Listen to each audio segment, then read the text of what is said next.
Sucio Talked podcast. We're here in Oakland. Haley Garabato, domo arigato, Haley arigato.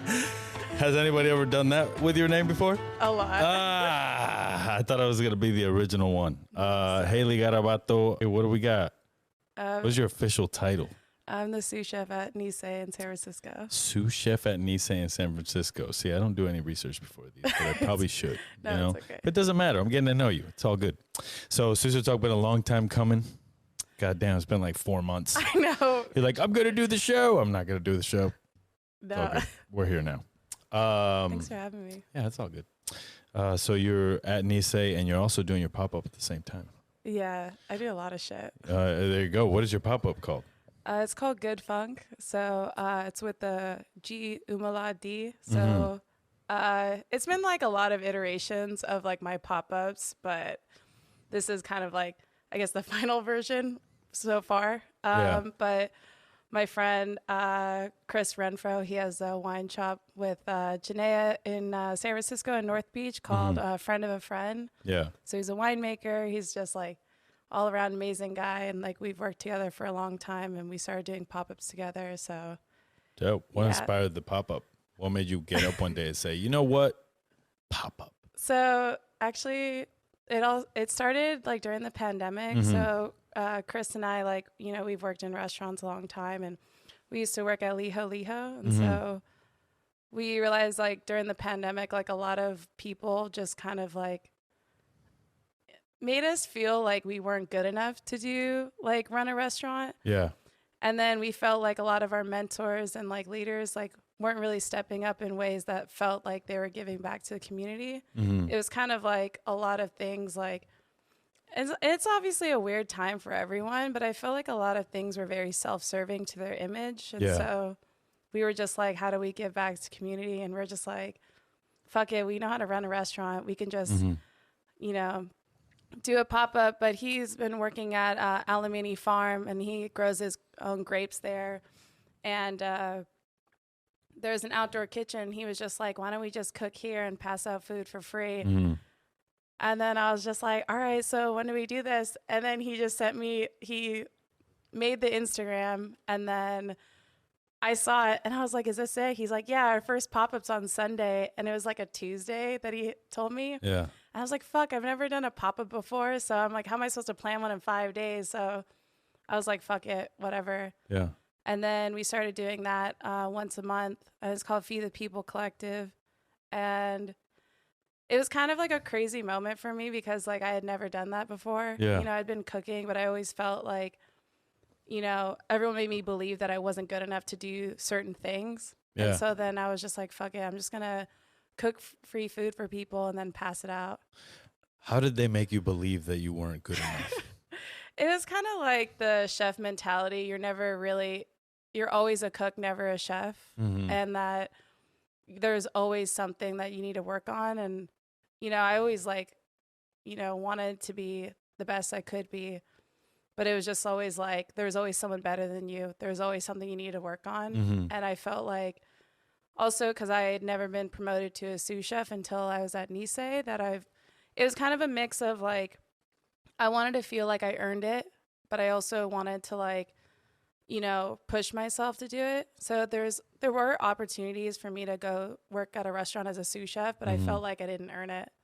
And I feel like a lot of people always told me like there was always more to do. But at some point I was like, well, is there actually more to do, or you're just not really, you know, allowing me to be in that position? Yeah. So it's kind of like a mix of a lot of things, but I felt like, you know, there was like, at some point I had to tell myself, or like, I have a lot of experience in that I like worked, you know, in Australia and Thailand and stuff. And then I came back and I was just like, why am I still not a sous chef? After years, everyone told me I needed to gain experience. But but then at some point I was like, I have more experience than everyone around me. And yet I'm still not like being considered as like, you know, some sort of leadership role. And I had to like really, you know, start telling people no and like demanding like what my worth was, because after a while I was just like, you know, it's kind of draining to like, you know, getting hired on and being promised a lot of things, and then they don't come through. So I had to start demanding it. So it's kind of like a weird moment for me because like for years I was like, you know, following what the chefs say instead of like demanding what I wanted for myself. So it's kind of like a weird moment. When you have these conversations with yourself, are you just doing the day-to-day thing, or are you having like moments during the day where you're like, let me really think about this? It's kind of like a mix of both. I'm definitely like, you know, during like my work day, I'm just very focused on work. Yeah. But then after work, it's just like, you know, up until 3 a.m. Downward spiral. Yeah. It's like, oh, what am I going to think about at 4 a.m. today? Yeah. Well, that's how you're wired, right? Because you cook dinner, right? So what time is your last seating at Nisei? At 9. Right. Yeah. So you don't get done till like what, 1 a.m.? No. It's like the latest would be like 11:30. What? That. Okay. Well, there you go. But you're still wired from service because there's a level of focus there that you have to turn on. So what are your after work rituals? Well, they're very different these days. I actually stopped drinking. So it's like dope. Yeah, it's like been like a huge deal for me. It's been almost a year. What caused that decision? Just getting wild? No. I mean, there is like, it's pretty personal. I mean, it's all good. You don't have to divulge shit. It's okay. Sucio Talked, God damn it. No, it's okay. I think like there was a lot of personal things happening last year that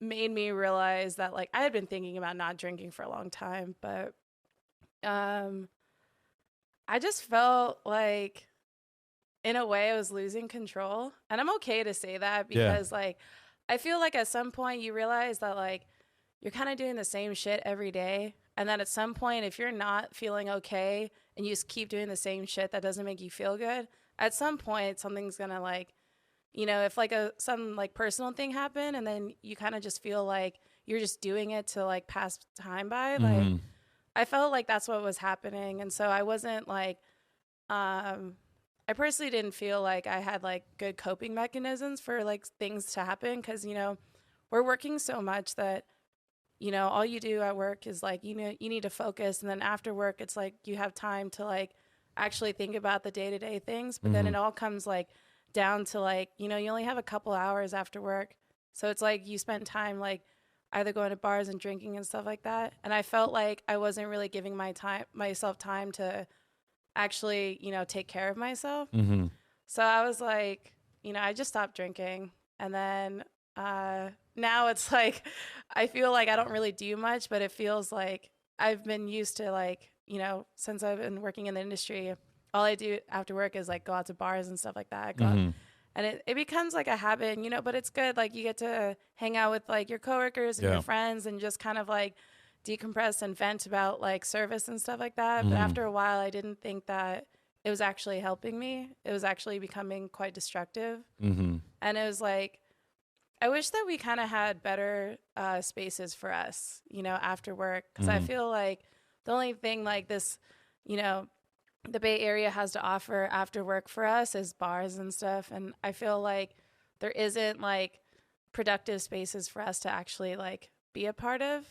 And I think that's why like I also wanted to do Feed the People because like I was also not drinking at that time when I started it. And I wanted a sober free space for people to come through and just eat and like talk instead of like always having a bar to go to. And I think that's like the, you know, I don't really know what the answer is to having like a sober space after work because it's late, you know, that's what is open, but it's like something I think about. So I think to answer your question, like what my ritual is, I kind of just like, you know, go home and like read and take care of stuff, or I'll like go for like a midnight walk and just hang out at the pier because it's like pretty close to work. So I'll just like hang out there, but I try not to go out as much because it's like, you know, I think that for someone that went out all the time to like be able to like stay at home these days is a little different, but it's also necessary. Do you think that you'd go back out at some point?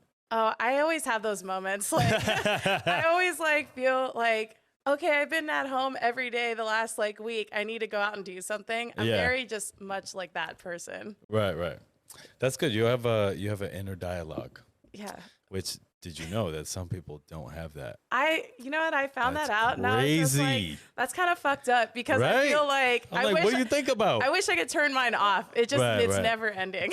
I hear you. Are you neurodivergent or any of that, ADHD? I don't know. I Right. never took any of those like tests to find out. Right. But There you go. I'm pretty sure.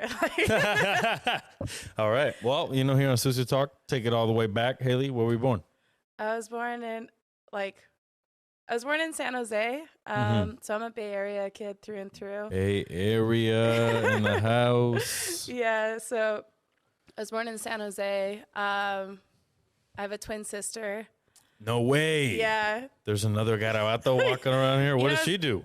She's also in the industry. She works at Maison Premier in New York. No way. Yeah, so crazy. It's funny because everyone's like, "What's Sandy like?" And I was like, "Just imagine a more unfiltered version of me." And then they're like, "More unfiltered than you?" And I'm all like, "Yeah." Sandy, hey, yeah, she's a cook. Whatever. Yeah. So she works front of the house. So she's always like. We've always like worked, in the food industry. Yeah. But yeah, I was born in San Jose, 92. So it feels a bit weird that I'm like realizing my age a little bit more because I feel young. Like I feel like I'm always gonna feel young, but everyone's like, "Oh, you don't have to feel how old you are." Yeah, you know what I mean. I think that's kind of dumb. Yeah, Like, I feel like there's some 22-year-old people that are like, "I'm so old." I'm like, "What the fuck's wrong with you?" Yeah, right. Feeling younger, feeling like I'm in my prime. I know, right? I feel like because I'm 31, so I feel that my 20s, like early 20s, kind of sucked. I was like very much like always partying, always going out. Like kind of like people pleasing mode. And now I'm in my 30s. I'm like, I don't give a fuck like anymore. And it's like slowly growing. You know what I mean? Yeah. It's like, especially when I was like a young cook at 22 that like, I felt like I had to like be in that people pleasing. I had to like want, the chef's respect and all these things. Now I'm just all like, man, I don't fucking care. I need to start being happy for myself. Yeah, definitely. That's the way to be. You know, I feel like that's a good realization. And I guess that's becoming an adult. You know what I mean? Like just being like, damn, B, just having realizations. I know, right? But I feel like it's good that you gave yourself a break because you can always go back. Yeah, sure. It's not like it's just a bar away from coming right back. Yeah, you can always go there. So I like to do that with my bad habits. Just like leave them compartmentalized, and I can visit again. I could go back in there again and then come back out. I like to hang out. So I'm like, I still go out to bars and stuff, but, I think that it feels good to, take a break and stuff like that. Fuck yeah. So what'd your parents do growing up? So my whole family. Segue, right? Look at that segue. My whole family actually works in casinos. No way. Yeah. Like dealers? Car dealers, yeah. No. Yeah. Okay, so what's that like? Are they mad that you're not in the family business? No, they're actually very proud that I'm not in the family business. Like, you don't want this life. Yeah, seriously. So I was born in San Jose. I lived down the street from this casino called Garden City. So it was on Saratoga and Kylie. It doesn't exist anymore. It ended up turning into like a rock venue. It was super weird. Yeah. But I lived down the street from there. So I grew up there. And that's where my parents met. So, my dad was like, I think a floor manager, and my mom was a car dealer or a waitress at the time. Uh-oh. Yeah, so my dad is from the Philippines, but he came to the U.S. when he was super young. And then my mom is American, like my mom's white. So growing up, so my dad is 9 years younger than my mom. So it was like growing up in the 90s or like being born in the 90s. So interracial parents, and then I have a twin sister and then I have a younger sister too. So it was kind of like a thing growing up. Like, then my parents are car dealers. They kind of, didn't want me to learn any of that stuff. Because they never let you play cards as a kid. Yeah, so it wasn't until like my 20s I actually learned how to play. That's so funny. Yeah, so it was kind of interesting. But they always wanted me to go to college and stuff like that. And try to like do anything else. I mean, they were just happy that I was doing anything else but like car dealing and stuff like that. Did they like their jobs? Were they like, yo, casino life? I mean, I think my mom liked it, but I think she was kind of like, it's what she knew, and she was really good at it. So she was very proud of that. Yeah. You know, and so she was also like really proud of like whatever we wanted to do, because she always pushed us to like, you know, kind of go for our dreams and stuff like that. Mm-hmm. So, and my dad now is a Samtrans driver. So he kind of just like worked his way out of it, and he's been doing working there for like 16 years. And damn, yeah, he's a supervisor there now. So I'm like always proud of him. Shout out to Mr. Garabato over here. He's killing it. Yeah. Damn. So, when you were growing up, what was little Haley like? Were you like goth? Or were you like, or were you, you know? Yes, I feel like I had so many phases. Right. Yeah. You had a lot of phases throughout school. Yeah. I went to middle school or elementary school and middle school. Mm-hmm.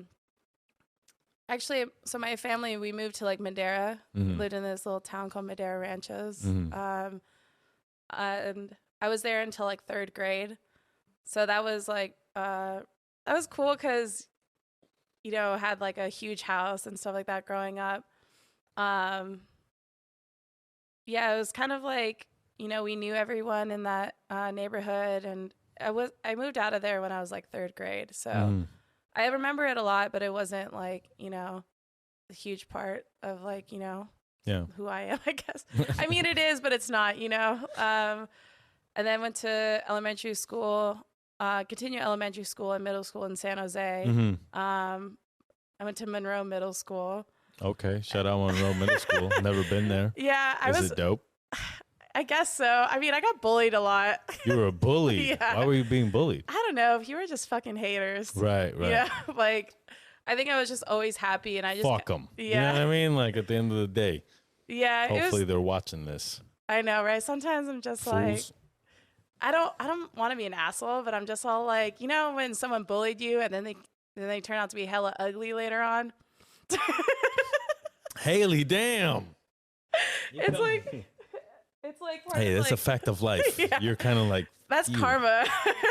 That's me winning. God's on my side. Yeah, it's kind of like one of those things. I believe in karma, so I'm just like, you know, I no reason to like people bully me. It's also like they couldn't really bully me because I had Sandy, you know, growing up. We were always like together, so it was kind of like it wasn't that big of a deal. But yeah, I remember that a lot. But at the same time, I was you know, it was, I guess, part of growing up. Yeah, definitely. What was your first job? My first job, I was 16, so that's moved to San Francisco when I was 13 from San Jose. And it wasn't until I was 16, I had 2 jobs. So I worked at... you were 16 and had 2 jobs? Yeah. Of course, you got a Filipino dad. That's why. Yeah, it was...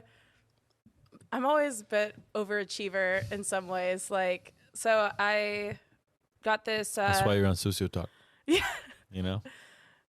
So my first jobs were, I worked at this queer youth organization called Lyric. I'm not sure if it's still around, or I can't remember what the acronym stands for, but it's over in the Castro.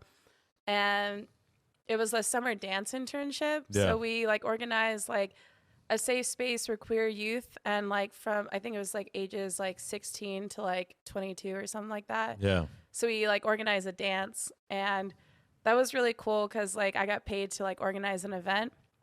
And then my second job was I was part of a youth program called JUMA, and so that program helped you get into college, but also work at the Giants and 49er stadiums. Whoa. So this is like when 49ers was still at Candlestick. Damn. Yeah, so I worked the both stadiums, and then they kind of like had like a match savings, like however much you put in, they'll like match it for you. Yeah. And also like have like a lot of school programs that you can go to. Yeah. So I did that. That was like my first like job, like, you know, 16, like had 2 summer jobs. Yeah.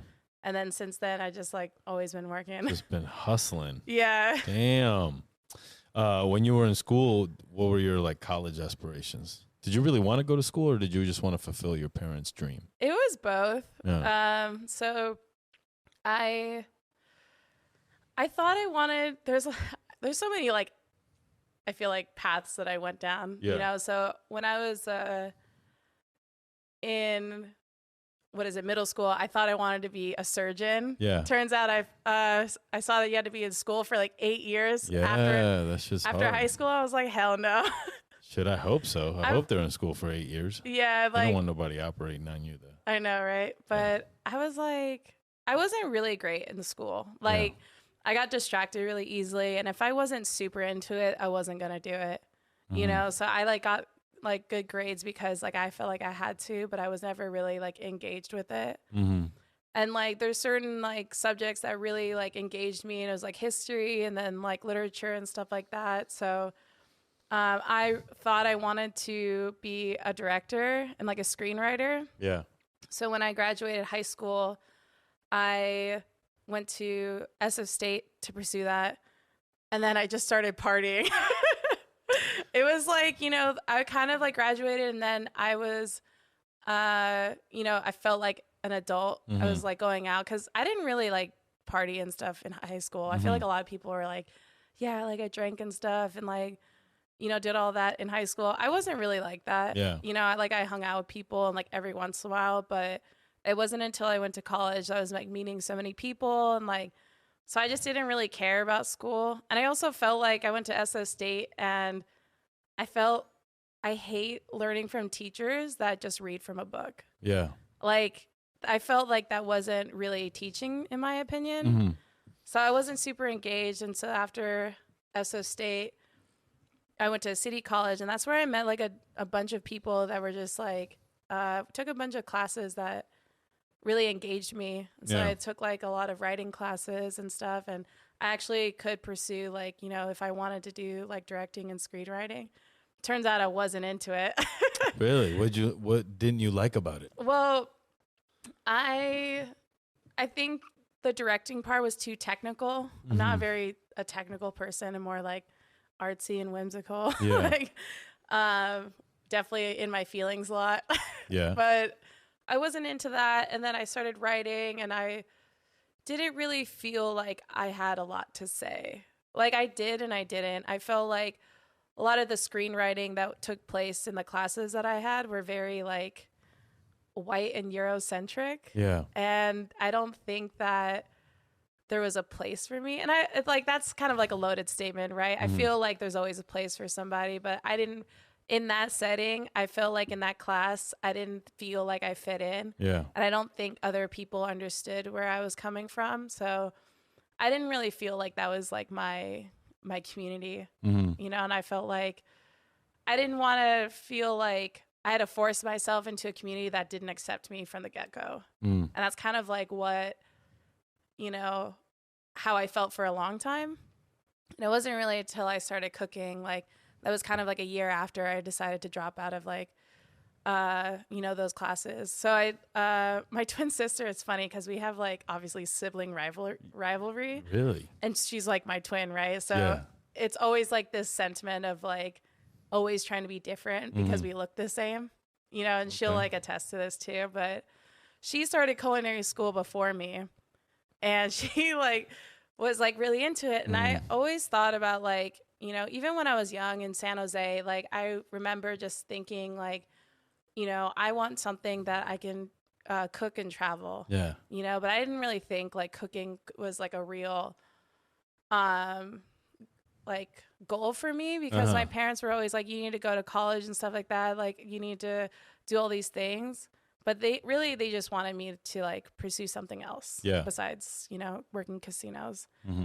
So I told my sister, I was like, I'm going to start culinary school also in the next semester. And she was so pissed. She was like, cooking's my thing and all this stuff. She was hella bitter about it. Damn, I'd be pissed too. I'd be like, what the fuck?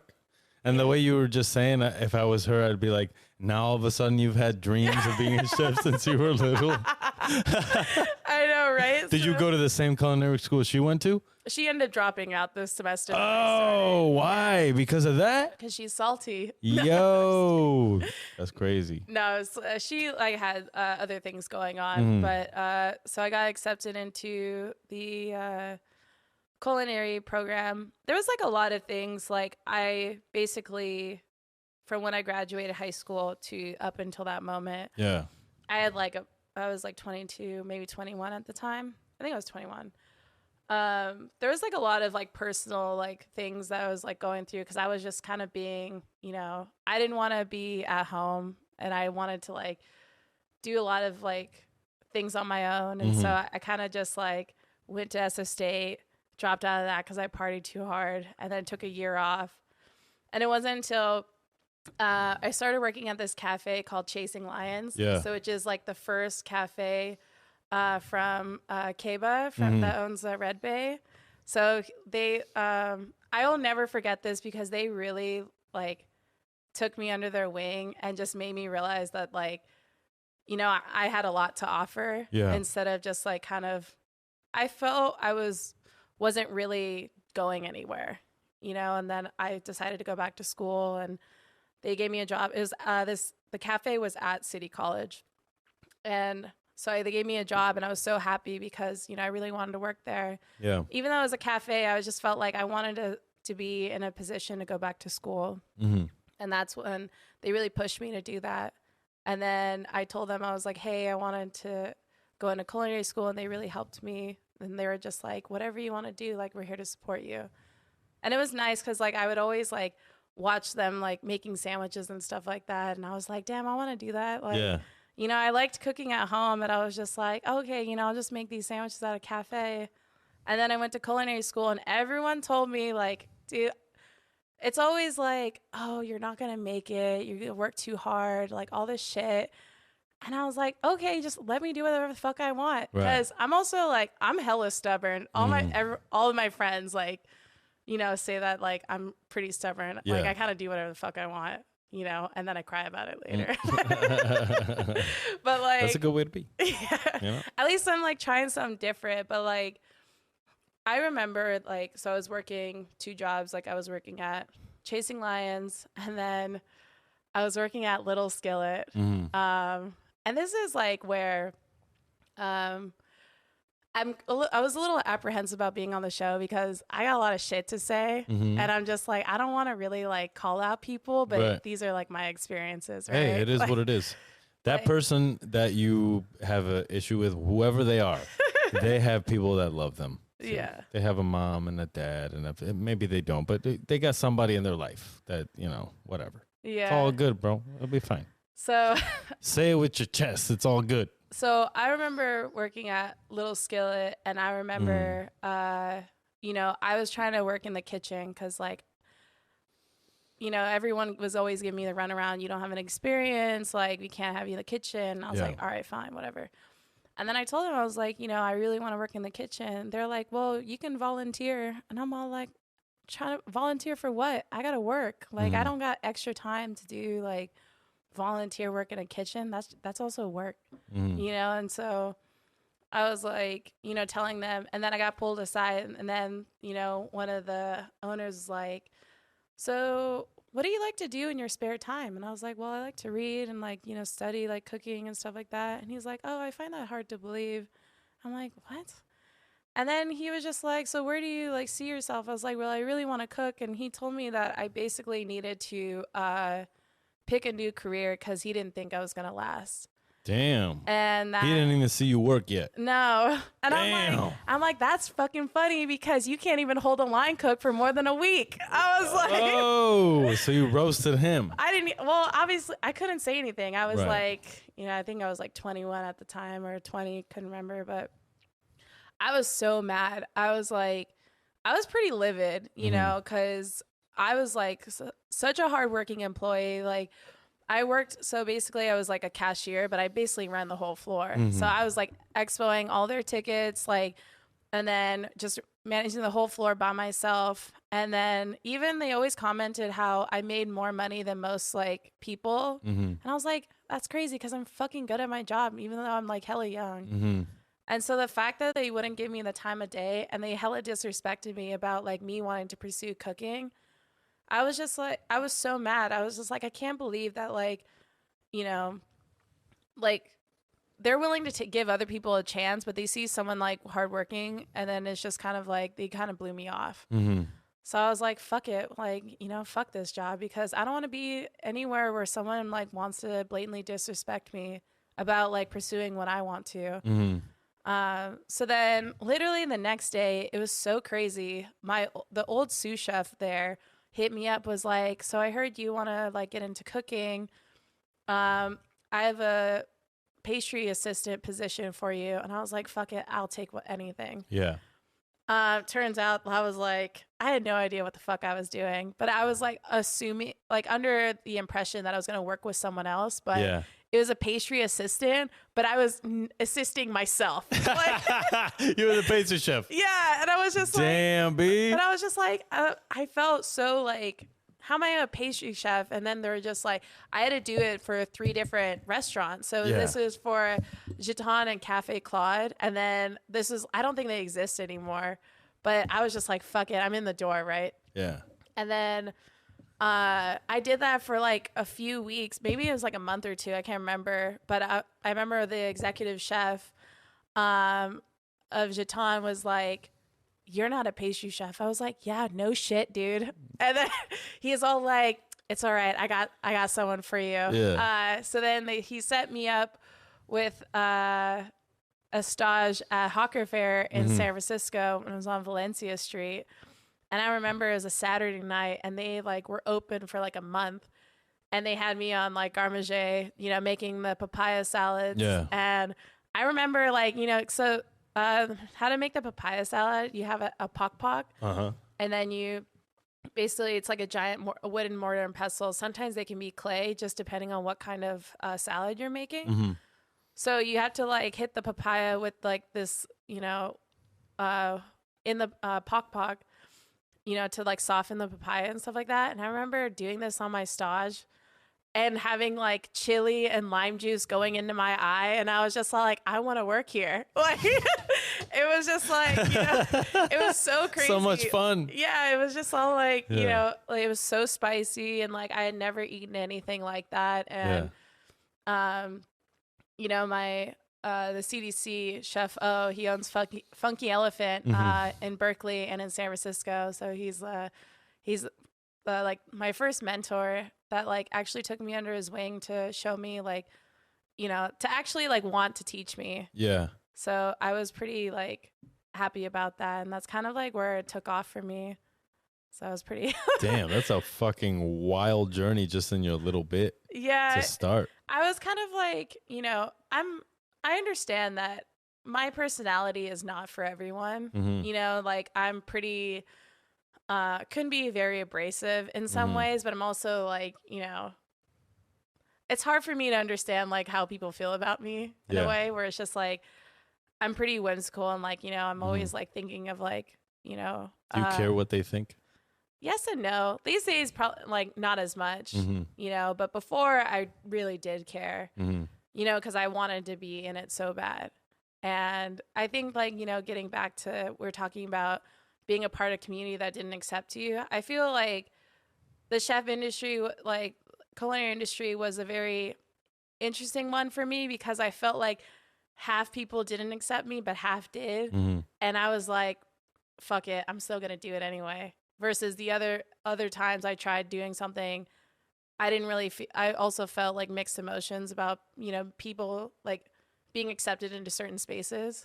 So it's kind of like, you know, we all have different like elements to our identity. And I think like, you know, I'm also queer, and I feel like a lot of people don't assume that about me. But I also felt like I didn't really get accepted into the queer community. And I wanted to like do things, like I wanted to be a part of it more, but it was kind of hard because I felt like, you know, there's certain like elements to like who I am as a person that doesn't really feel like very accepted into that. And so I think that there is like so many moments in my life where I felt like I wasn't really accepted. Then I finally found something that I was like, you know, I was really into, that I feel like people just didn't give a fuck about where you came from, who you are. They're just like, if you're down to do this shit with us, then you know, it's all good. Yeah, exactly. Just work hard. Exactly. Ask for help. Damn. That's crazy. So you felt like you had no home for a little while, and then you found it. Yeah, I think it was like, it was a really like good moment to like, you know, to do something that I like had no fucking clue what I was doing. And I sucked as a cook. I was so bad. I feel like when I think about that a lot now. When At Hawker Fair, were you just going down? Always. Wow. Always. Just getting roasted or what? What kind of kitchen was it? It was like, was it hardcore or was it? No, it wasn't hardcore. It was just like busy. Yeah. You know, and it's just like also like food that I've never made before. And you know, I miss that food all the time. You know, I think like every dish, like I think about like, you know, like things that I want to eat all the time. And that was like me at Hawker Fair. And I found that it was hard for me because, you know, it was a fast-paced kitchen. It was like, you know, like a lot of like, it was like volume, right? And it was also things that I've never done before. But I wanted it. I pushed myself. I was going to school full-time, and I was living in Walnut Creek too, because I was like, it took like 16 units, lived in Walnut Creek, and had a full-time job. And it was like in my third semester of culinary school, and then they were trying to get me to do like an externship. Yeah. And I was like, well, I got a full-time job now. Can I just do like my job? They're like, you can't do that. I'm like, why not? They're like, you need to learn, like have experience. I'm like, but this is experience. And it was like always, it was this runaround that I was just like, well, if you're not going to let me sign off as my externship, then I'm going to drop out. Yeah. And they were like, well, we kind of need you here because of this. And they were basically saying that I was helping other kids, you know, being there because, you know, of like, you know, I was really into like, you know, the classes and stuff like that. I'm like, yeah, but I'm not here for everyone else. I'm here for myself. And then there was like this moment where I really wanted to do I wanted to like have, I guess, more camaraderie, like working with like, I guess, kids like my age and stuff. And I left Hawker Fair to work at Liho Liho. And I remember like the first time I ate there was my partner at the time. I was like getting off work and he was just like, oh, I got this restaurant you would really like. And I was like, well, I got all these bags from like culinary school, from regular school, from like work and stuff like that. I felt like a bag lady. I was just like always like carrying my shit around. And he's like, it's okay, it's fine. And I remember like I get there and they're like, let me take your bags for you. And it was like first time I felt like someone took care of me, because it wasn't until like I started cooking that like I was starting to get into like fine dining or like kind of not fine dining, but like, you know, these like more upscale restaurants. Because before I was like, wasn't really into it. I kind of talk shit about like fine dining. But then when you actually go into these restaurants that you feel like literally the weight is being taken off your shoulders. And then they're like, let me take your bags. We walk in, and then I sat at the counter, and, you know, I was in culinary school, and I was just like, you know, it's an open kitchen. It's bright yellow and blue. And it's just, and then the first couple of courses, like the cooks came out and spilled the dishes. And I was like, wow, this is amazing. And I wanted to work there. I was like, I wanted to be a part of that. Yeah. And I staged there, and I was like so convinced I wasn't going to get hired. And they told me that, you know, you're in culinary school, you actually need more hours from you. Is that something you could commit to? And I was like, well, let me see. And that's when I asked them, I was like, hey, like if I have a job, can I use this as an externship? They said no. I was like, okay, cool, I'm dropping out. And then I went to work at Liho Liho. And I was there for like over 2 years. And it really shaped me like as a person, like, and everything. I got my ass kicked there too. Yeah. I feel like everywhere I go, I always get my ass kicked, because it's like I want to learn how to be the best at like what I do. And so it's like I always work really hard, and that's like one thing that I'll never like, you know, I'll never doubt about myself, that I work really fucking hard, and that if I don't know something, I'll always push myself to learn it, because I don't have this like I don't think I know everything. And I tell people all the time, like, I don't know everything. And it's like I got to where I am because I pushed myself to learn it.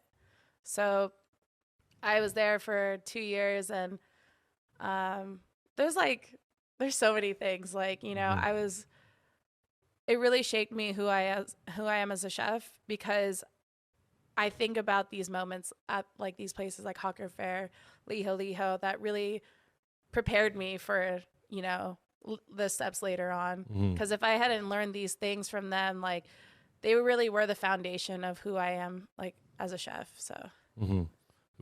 And do you think that the leadership did that, or the style of service and the numbers did that? I think both. Yeah. Like definitely the numbers. Like I think I look back at the numbers we did at like Hawker Fair and Liho is like 100 plus covers, 150. Like Liho would do like, you know, 250 like on a slower night, and I was just like, yeah. When I think about that now, I'm just like, I can't do that anymore. For sure. I mean, you're doing the same amount of plates basically over there at Nisei, you know. Yeah, that is true. It's a little different, but it's definitely, I think about having like doing 200 plus covers. I'm like, that's exhausting to me. Absolutely not. That's funny. So your time at Liho, what was your position coming in? So I was a line cook at the Garabato. So I was making the tuna poke and like all the salads and stuff. And I worked every station.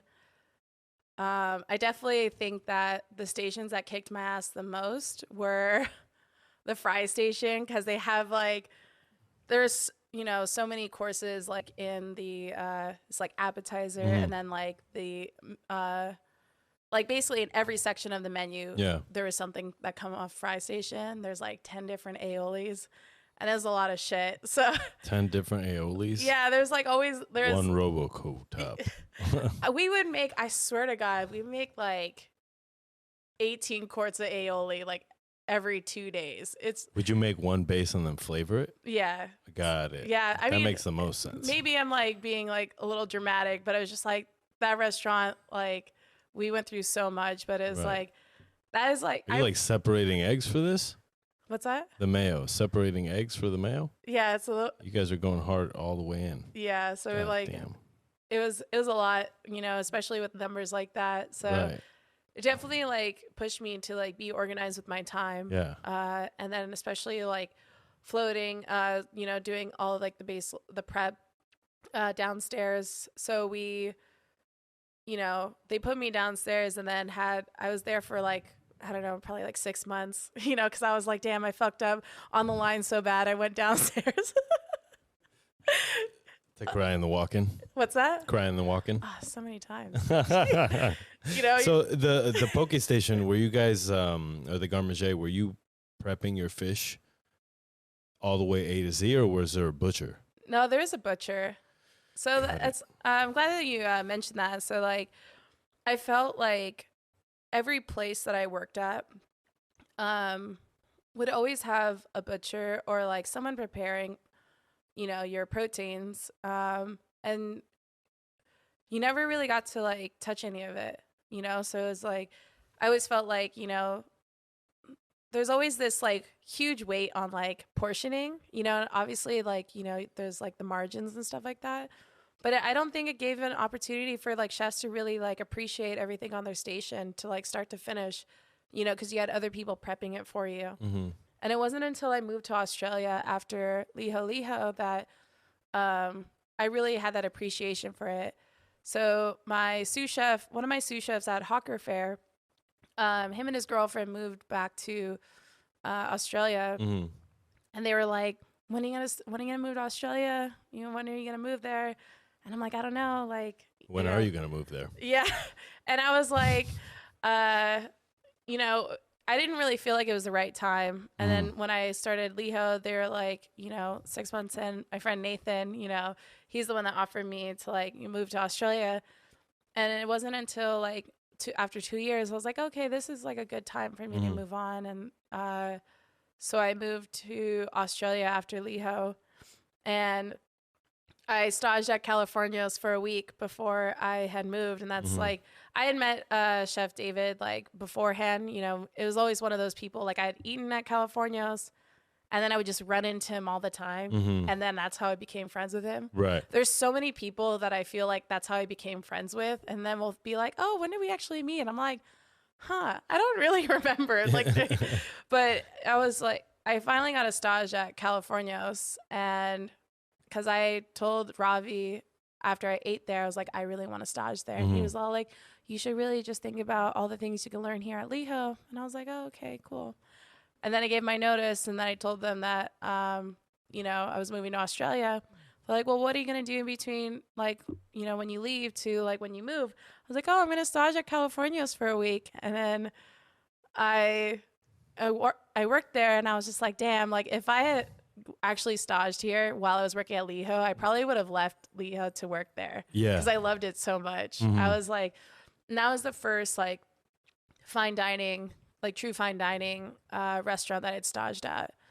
I had staged everywhere. I'm one of those people that, like, I've literally staged everywhere. They're like, because I'm always just curious. You know, I like to learn how, like, I'm a very visual person. Like, you know, I like to see how people are doing everything, you know, because I could read, like, books and stuff, and I can kind of visualize that. But having someone show me, like, I can, like, remember it. And like, you can taste it. Exactly. That's the most important part. Right.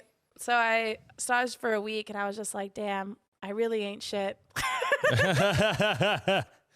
You know, like, I was just, you know, so shy. Like, I'm just one of those people that, like, I'm very, you know, I want to be able to, like, absorb all of this information. So I never want to be that, like, cocky, you know, going into a kitchen, because one, it's not my kitchen. Two, it's like, I'm here to learn. So I want to be able to, like, you know, have people feel like they can teach me. Because there's so many people that I've met that are just like, they think they know everything. And I'm all like, bro, you suck. Yeah. No one knows shit. Yeah, right? Literally. We don't know anything. Nobody knows anything. Yeah. Like, even me sometimes, I'm like, come on, man, you ain't shit. Yeah. I still got that little voice inside me. It's yeah, like, right? You suck. So I started at California just for a week and just really loved it. And then moved to Australia. And that's where I staged at like 20 different restaurants. Really? I was very picky. Let's go through those stages. Let's go. Australia? Yeah. 20 stages. I felt like it was 20. It might have been, I can't remember, name so it's all like of montage. Them. G'day. Just fucking.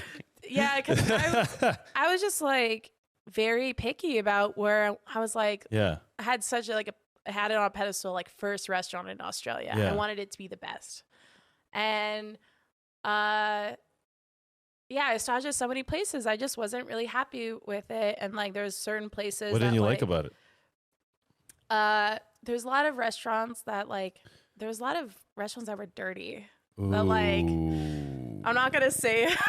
Shame. But it was just kind of like this, you know, I think that's what Liho prepared me so much that I didn't realize that, you know, to being clean and organized. And it's like, if you can be clean and organized and have your shit ready, doing 250, almost 300 covers every day, you can do anything. Like, and I really like, you know, I think about like all these things, like going back, I'm like, damn, like it really like helped me. And so to me, I was just all like, there's no excuse to having a dirty station. And it's, so that's why there's a lot of places that I was just all like, man, I don't want to work there. There's other places where I was like, I felt that I wanted to work at like a Thai, like Southeast Asian restaurant. And there were certain places that I felt that they were just like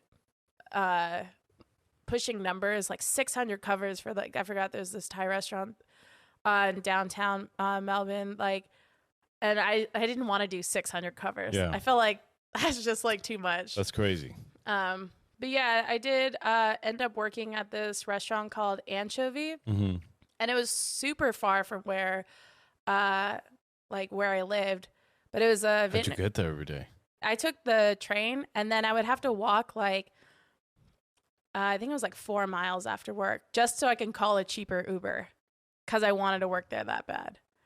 Because it was like a difference between like $70 and $20 for Uber, and I was just like, I'd rather just walk. Right. And so it was a Vietnamese Australian restaurant. And, you know, I felt like it was a female chef owner and like they were so queer. And I was just like, hell yeah, this is like what I want to do. Like, and then it ended up being like one of like, I wouldn't say the worst experience, but it was like, it really pushed me to like really stick up for myself because like, you know, they told me like, you know, we want you to work here. And I'm like, okay, great. You know, they're like, you need to push. And I was like, I'm here. Like, you know, and I always tell like chefs, like, I'm here because I want to get my ass kicked and to push. Like, because if I don't have a challenge, I'm not going to do it. You know, if you're not like investing in my growth, I'm not going to want to do it. So, but I felt that they just like were shitting on me every single moment that they could. And I just kept telling them like, hey, I'm kind of having a hard time like keeping up.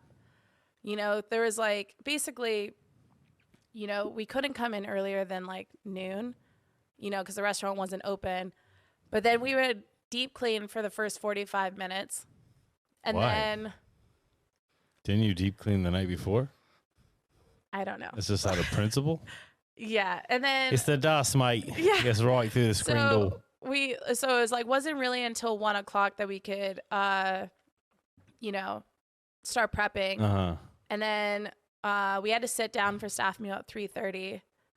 So you had 2 hours to prep your whole station? So, how many covers?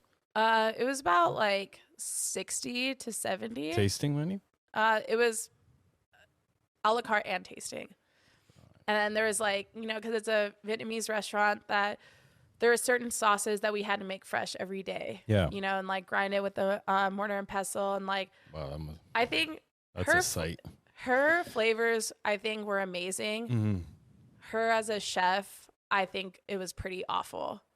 And there's like a certain degree, right, where I think chefs that they get away with really awful behavior if they're talented. But I think that it was really fucked up, like a lot of the things that she had said to me. And like even the sous chef too. I remember one time, like, you know, the sous chef, I kept telling him like, hey, there's a lot of shit. Can you help me? And then they're like, basically, why can't you do this? And I was like, all right, so I'm just going to keep my head down. I'll say anything.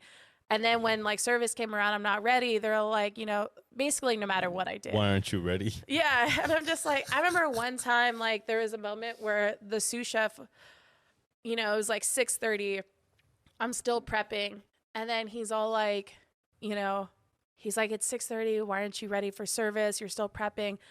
I was like, either you can help me or get the fuck out of my way. And it was the first time like I stood up to myself, like to a chef.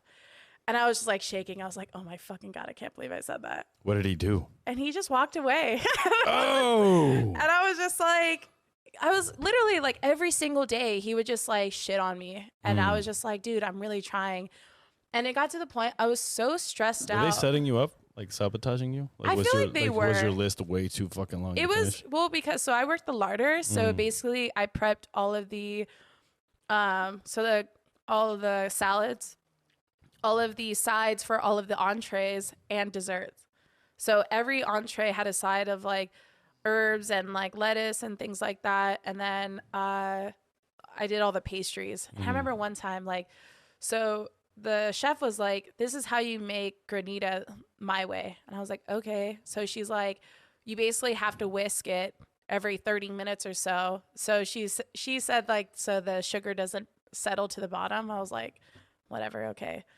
And I remember I was like, I told her, hey, I think my list is too big. Can you help me organize it so I can actually succeed here? And she's like, okay, we'll just do this and this and let me know when you're like behind. And I would just keep updating her. And then when service comes around, she's like, well, if you weren't making granita all day, this wouldn't be an issue. And I was just like, are you fucking serious? Like, this is literally how you told me you wanted everything. Right. And then it's like, you know, I'm not ready. And I felt like I failed. Like every single day I walked into work, I would just be on my way to work and just being like, I already failed. How long did you work there? I worked there for 3 months. And it was to the point where my friends that I was living with, they were like, dude, are you okay? And I was like, yeah, why? They're like, I was so stressed out. Like I was losing so much weight that like they saw it and they saw like it was literally like the light draining from me because it was so awful to work there. Mm-hmm. Like I remember there was one time where I asked them like how to make puff rice, and I'm like, obviously, like, you know, it's such a small thing, right? But I wanted to learn how they did it, you know? So I asked the sous chef, they're like, oh, like, you know, ask the other cooks, he knows how to do it. I was like, okay. And he showed me how to do it. I had a day off. The next day I come back and it was always fucking something. So chef kind of like pulls me aside, but it's really in front of everyone. Like, you know, he's like, stand here, mate. And then she's like, you think this is okay? And I was like, well, that's how they showed me. She's like, so you think this is okay? And I was like, that's what you showed me. Yeah. And she's like, well, your palate is shit. And I was just like, at that point, I'm like, what the fuck can I say to that? Yeah. You know? And I was just all like, if that's like how you want to teach people, then that's fine. Because at a certain point, I was just like, this is ridiculous. Like, I'm not happy. Like, I don't want my whole experience of Australia to be like this. Like, doesn't matter how good the food is. Like, I don't want to be treated like this. Yeah. So then I Were the other cooks feeling the same way? They fucking hated it too. Really? Yeah. But you were just there for reputation.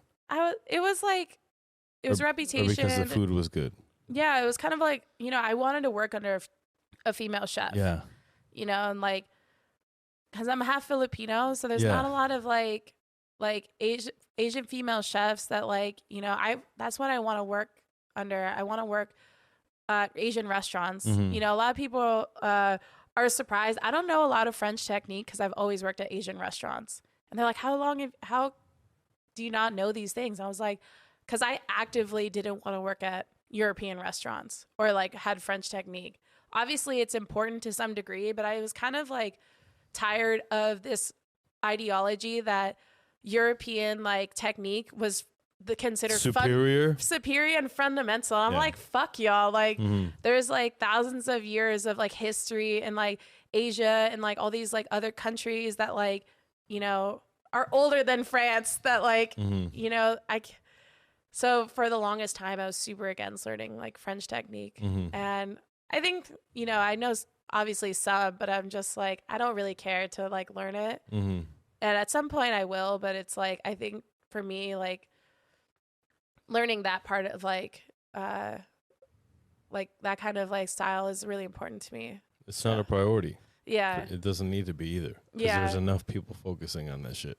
Yeah. You know, San Francisco right now, you know, a lot of the restaurants that are upscale casual, let's call it, there will always be a crudo, a tartare, and a Caesar salad. Yeah. You know what I mean? That's like the formula right now. I love Caesar plus salad. Burger. I mean, it's delicious. Don't get me wrong. But there's like a renaissance of those things happening. For sure. My brother came to eat here and he was like, can we have anything cooked? Because every restaurant we kept going to, they kept sending us the crudo and the tartare. Yeah. And be like, just fucking enjoy it. You know what I mean? But that's crazy. How long you worked there? I worked at Anchovy for 3 months. Okay. And then I ended up getting a stage at Attica. And wow. Yeah, and then so I couldn't hide the fact that I was getting I had a stage there because they asked for a 2-day stage. Yeah. And there was no way I can get 2 days off so in a row. you're like, chef, can I have 2 days off? No, I didn't even ask her because I knew she was gonna think of something. But it was kind of like around the probation period that I was like, you know, you can just like leave. And I told her, I was like, yeah, I don't think this is working out for me. I don't think I'm a good fit for the team.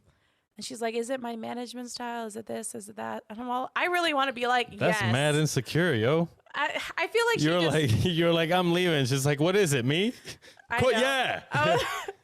You know, it was just like, there was so much. There's so many stories like every day. I remember one time she broke my aioli on purpose and I had to go to the store and get more eggs. On purpose? I swear to God, dude, we had one egg in the restaurant and she didn't like how I made my aioli. So she tried to show me, but really broke my aioli. And she's like, get more eggs. And I literally was like, I was calling my partner at the time. I was like, I'm going to quit this fucking job. And I was so mad. You know, I took my sweet ass time walking to the store because I was like, I was literally about to leave all my knives and everything. because it was so petty. I was just like, dude, I really don't know what I did for you to hate me so fucking much. Because I went in there all the time and I literally felt like I was begging her to like teach me, you know, instead of her being an asshole to me every day. Like it was just such a weird thing. Was she singling you out? Or were you getting it worse than others? Or was there like that kind of vibe too? Was there like a favorite? I think that like she hated us all equally. Okay, got it. Is there anyone she liked? Her guest. Yeah, probably. Right. You know, or like the sous chef. How was service? If that was what prep was like, how was service? For service, I felt like was a shit show. Like, you know, I feel like it was just kind of disorganized, you know, and even like my friend, like my housemates, like my friends that let me live there, they came in to eat and we had told them, you know, that they're allergic to crab. And I actually went out to the dining room to tell the server, hey, just letting you know my friend's allergic to crab. And then the sous chef got pissed at me. It was just all like, you're not supposed to go outside during service. And I was like, okay, well, I need to let them know that like my friends are allergic to crab. They sent out a whole ass crab to their table. And I was just all like, oh, so it's just kind of one of those things where it's like, you know what? You don't have to listen to me. That's spiteful, B. Yeah. So it was such an interesting like thing, you know, and then I was like, I don't have to deal with this. Yeah. So yeah, I bounced out, stage at Attica. How was that? That was interesting. You know, I was just down to like, you know, see what I can learn from there. And there was like a pool of other, you know, people that were staging too. I was just like looking at my competition. I was like, it's definitely not going to be you. It's going to be me. Yeah. Oh, there was competition, huh? Yeah. There was like a bunch of people staging there. To work there. Yeah. So then that's where I met Joe Maggio. You met Joe Maggio? Joe Maggio. I fucking love Joe. He was, okay, so like, you know, obviously he was the other American there, and I was helping him bread these like eggplant parmesans for like 80 fucking people. He's like jumping up and down, fucking prepping. He was hella nice, dude. You know, it's like when you meet people like abroad, you obviously like click, you know, like almost instantly. Yeah, exactly. So it was just kind of like one of those people that like, you know, I met like very briefly, but I just, you know, he was so nice to me and like just showing me. And I remember like breading all these eggplants for 80 people. I was like, this sucks. It was funny though, because I was just like, I'm like, I didn't really expect to get a job there, but the fact that I staged there, I was like, you know, I was pretty proud of that. Yeah. You know? And then, so I didn't end up getting the job because they needed someone with like a longer visa. Yeah. Because I could only work there for like 6 months, and they also had like other Americans or people with like short-term visas. Yeah. So I was like, oh, that's not like too bad. But I remember there was this other guy staging there, and I remember him. And then I'm not going to say the name of the restaurant, but I staged there and he was there, and I was like, oh, you didn't get the job there? He's like, no. And then, so it was like another like Southeast Asian restaurant that I staged at. Yeah. It was all boys, you know, and I wanted to work there until they started throwing the R word around and like referring to like service. Yeah. And I was just like, bro, you can't be saying that shit. That's like hella fucked up. Like, especially like read the room. Like there's like only one woman in there, and it's just like, it's mad uncomfortable. So I didn't want to work there because of that. Yeah. And I feel like people just don't realize that like there's certain things you can't fucking say. Right. Like nowadays, especially. Yeah. So I was just like, yeah, I don't want to do that. So there's like a lot of like things about Australia that, you know, I really loved, you know, the seafood and like everything. Like I got paid really well as a chef, but in terms of like kitchen culture, I wasn't like super like into it. But I did end up working at this place called Osteria Ilaria, and it was in like downtown. And I really loved working there. I got my fucking ass kicked because they had all day service from like 11 a.m. to like, I think it was like 10 p.m. And they had a set menu for lunch that was different from the dinner menu. So it was just, if you were busy for like lunch, and because there was like, they didn't close the restaurant in between like the lunch and dinner period. So if you were busy all day from lunch in between to like dinner, you were fucked. So I definitely like learned how to like push and organize and do all of these things. So I really appreciate that restaurant because, you know, they made you break down all your proteins and organize your list, and kind of the chefs were, you know, more hands off. They did help you, but they were just like, I remember one time I made this mistake between like, you know, obviously like the metric system, like, you know, I was converting like milk and stuff like that, and I put the wrong amount. And I remember my chef being all like, I need you to get your head out of your ass. It's Saturday. And I was just like, yes, chef. Damn. Intense place. Yeah. And you're staying at the same place the whole time? At Ilaria? No, at the place you were staying at, like sleeping at. Oh, I ended up moving in with my partner at the time. So like, okay, got you. So yeah. Is he from Australia? No, he's from England. So, oh, okay, got you. Yeah, I mean, we're not together, but like that was a very like, you know, when you live in other countries, like for me, it's like if I know I want to be with someone, I'm like, yeah, we can move in together. Yeah. So, but it was also like one of those things where he wasn't in the industry. He was a dentist, and he was also a vegetarian, which is like Haley, what the fuck is going on here with this story now? You got a vegetarian dentist boyfriend over there in fucking Australia. Yeah, he fixed my teeth for free, so dope. Does he ever hit you up like, hey, remember the teeth thing? No, we're still really good friends. Yeah. Like, you know, but we, it was just one of those things that made me realize it didn't really matter. Like if you were a chef or not, if you're not an asshole about it, like being a vegetarian and stuff like that, then it's That's like, cool. Yeah. Yeah. Cause to me, it's like people can live their life and stuff like that. And it's like, there's certain disagreements you can have, but if you're like trying to like force ideologies that like, you know, that don't really some people just don't want to listen. Yeah. That's fine. But it's just like, you know, I'm fine with like people like doing whatever they want, you know, and it's just like, I'm down to have like a debate about it. But it's just like, if you're trying to force me to change who I am and you're not really trying to understand my perspective either, then it's like, I'm not down. Like, so there's no need to have those conversations. Right. You know, with those people. Okay, those probably the same people that don't have an inner dialogue. Yeah. Same fools for sure. Yeah. It's crazy. God damn, we went on a tangent there. Where are we? Where were we? Living in Australia. You're living in Australia. You're with a dentist. You use him to get your teeth clean. No, it's all good. When did you know it was time to leave fucking Australia? So when his visa was denied to live there, so basically I was in Queensland at this city called Cairns. It's pronounced Cairns, but it's spelled Cairns. Oh, Cairns. But it's pronounced Cairns. It's like the thing about Australia is just like the slang there is just, I still can't even wrap my head around it because the way they pronounce things, it's like, it's all right. It's one of those things I'll never understand. But so I had to work on my getting my second year visa, and I wanted to like still be with my partner at the time. So we're like, okay, well, this is what we have to do.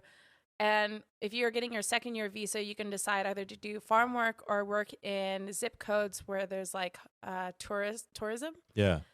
And so I was like, you know, I think sometimes people glorify working on a farm, and I think like I have mad respect for people that like that shit sucks, do that. Though. Yeah, because it's like it's hard That's fucking just hard work, you know. And I feel like then you go to bed at like 4 p.m. Yeah, dude. And I think like sometimes like, you know, there's definitely like farm workers never get paid enough and get the respect that they deserve. They never do. And it's like one of those things that like, you know, I knew that I wouldn't be able to handle it because it's such hard work. And so I was like, you know what, I'm going to work in a kitchen out there.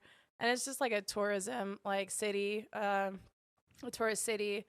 So the kitchen I worked in had the kitchen faced the beach. And I was like, okay, this is cool. But it was so dirty and disorganized. Like, I was like, you know what? I'm just going to turn it off.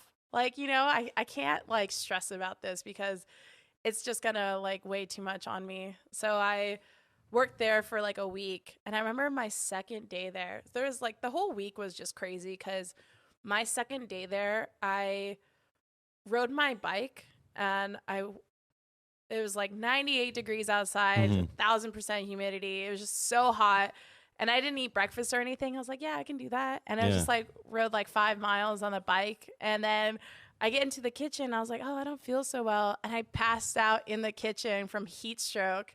Whoa, shit. And then they're like, yeah, that happens. I was just like, I had never had that happen before. And I was just like, damn, I'm so What's sorry. heat stroke like? I just passed out. Like, I just like, you know, fainted. And they're like, yeah, like just take your time. It's okay. And I was like, I was so embarrassed because it was like my second day. And I was like, okay. And then like, another one. Yeah, right. And then the third day I was there, one of the chefs had he had like a bad reaction to like a Tylenol he had taken. And so he had to go to the emergency room, and it was like a Friday night, and they were training me on grill. And then it was doing like 160 covers, and there was only 3 people in the kitchen, including the chef expoing. Yo. And then I was like, okay, so what am I doing? The chef was just like, he's like, just make something. And I was like, but I don't know what's on this dish. He's like, just make it taste good and bring it to me. And I was like, what? So I'm like basically working grill without any training, not even knowing what the dishes are. He told me to like, just make it fucking taste good. And I was like, this is insane.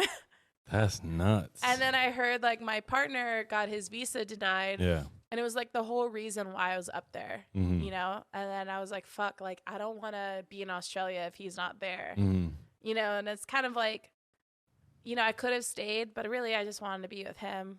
And then. Did you go back to the UK? No, well, we were like, because Americans can't live in the UK without like a sponsorship visa. So then I was like, fuck, what am I going to do? And literally that week, I got a email from like the stagiaire coordinator from Gaghan. And they were like, so I'd been emailing them for like months because I went to eat there, and like I went to visit, and I was like, I really want to stage here. And then they were like, we don't have any room for you, whatever. Literally the same week that my partner's visa got denied, they were like, we have a position for you to stage here in 3 weeks. Can you make it? And I was just like, fuck, like, I didn't want to say no, because I'm the type of person that believes that, like, if you say no to opportunities will stop coming. So I didn't want to say no. And I was like, fuck it. I'm going to Thailand. Yeah. And then, you know, we were trying to work it out, but it was like, I'm not really into long distance. So, but it was like a really like, you know, pivotal like moment in my life, you know, to like, you know, be with someone like that supported like my goals and stuff. Even though he didn't understand it, he was still supportive of it. And so I went to Thailand because I was like, well, I need to have a better resume for me to be able to get sponsored in the UK. And this was going to open doors for me. We ended up breaking up, and then I stayed in Thailand because I loved it so much. Because I realized I was like, I made the decision for myself that like I didn't want to leave, and I chose it for myself. And it was kind of a big moment for me because I didn't have like, I always made decisions based on other people and what they wanted of me, and not for what I wanted for myself. So yeah, I stayed in Thailand. And that Damn. was a huge thing for me. Yeah, that's like a very crazy moment. Yeah. To be in somewhere where you don't know anybody, have those experiences you just had, but you still had enough energy to do Thailand. Yeah. You know, that's crazy. So how was Gaghan? He's a fucking asshole. Is he? Really? Well, I mean, they all are at the end of the day. Hey, it's all good. Yeah. Like we were saying before, somebody loves him. You know? Yeah. It's all good. Be straight up. What's up? Yeah. Is he just a yeller, or does he have a reason to be the way he is, or is it just kind of like the fame got to him? I think it's like a little bit of both. Like. Uh-oh. Okay, hold on one second. You're good.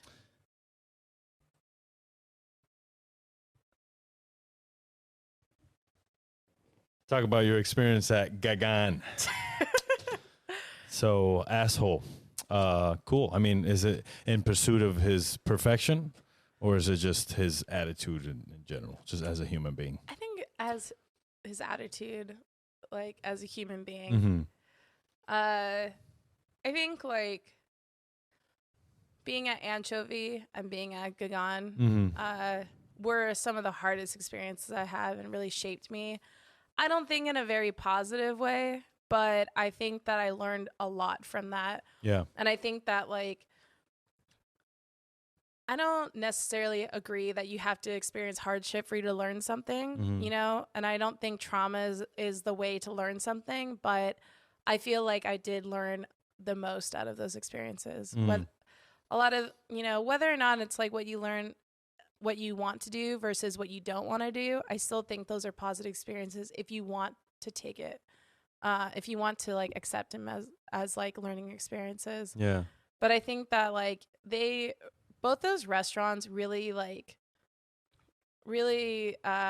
broke me down in different ways. And I think that because I'm a very happy person and I'm a very like, you know, hardworking person, sometimes I feel like people just like don't like that. You know, they don't like to see that someone's very happy, that like they can enjoy cooking, you know. And I remember a chef like early on, you know, told me, and they're like, oh, well, like, just like ask yourself again in 5 years, like you're just gonna be as jaded as me. And I'm like, I told him no, like I'm a happy person. I choose to do what I want because I want to, and that because it makes me happy. I don't do anything that like, you know, like at some point I decide like this doesn't make me happy anymore, and I walk away. Yeah. You know, and I think more people should do that. You know, whether it's a relationship, whether it's a job, like the fact that people are comfortable with sticking around for things that are not healthy for them, like, is just more of like a reflection of like, you know, there's a lot of circumstances, but I think that like, I didn't want to be that. I didn't want to stick around to something that was degrading me as a person.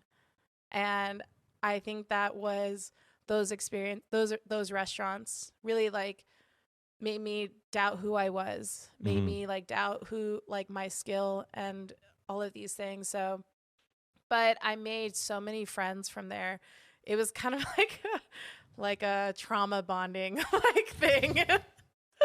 We're all masochistic fucks at the end of the day. Yeah, seriously. Cooks. Like, you know, like this place sucks, so we're gonna work here for like 2 more months. Yeah, exactly. So I met so many fucking amazing people from that place. And you were working there, right? They were paying you? Yeah. So I got you. You were staging.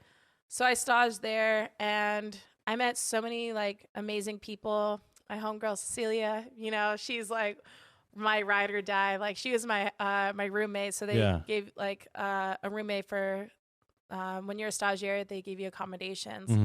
And I remember like I was by myself, and they're like, oh, like you're going to have another American like staying with you. And I was like, oh, fucking great. Like, you know, Americans are awful traveling. Just like, I hate us when we travel. Why do you think that? Because it's like entitled I know it's a known thing, motherfuckers. Like entitled motherfuckers. That is true. You know, and it's just like, you know, I'm the different American traveling, but at least I think I am, right. You know, but I was like, great, another American girl staying with me. This is going to be awful. I remember walking in my room, and I woke her up, and I turned the lights on. I was like, hey, what's up? I'm Haley. I'm from San Francisco. And she's like, Cecilia, San Diego. And I was like, I knew that was going to be like one of my best friends. Yeah. Like, and it was like my birthday was that week. So we went out and partied, and it was the first time like I'd gone out to like a Thai nightclub. And I'll never forget this. They had a cover band, and it was like 600 people in this like venue, and they're all singing the song Shots in Thai. Yeah. And I was just like, what the fuck is this place? It was amazing. And I remember we just like went out and partied, and then we brought everyone back to like our room. And I passed out on my bed, and then she's just like, oh, she's good. Like, you know, but it's just like one of those things where like I met some like really amazing people from there. And like, you know, we've traveled together and stuff like that. And, you know, I end up doing a trial. So they asked you to do 4 dishes of just anything you wanted to do. And then they're like, whatever you feel comfortable with. And so I remember I did 5 dishes because I'm an overachiever.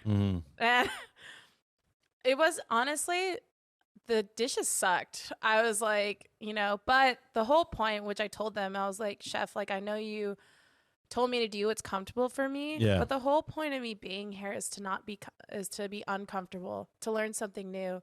So all of these techniques and the dishes that I did for him were dishes that I've never done before. And to prove that I can teach myself how to do something because I wanted it so bad. Yeah. And then they hired me to open up Wet Wine Bar.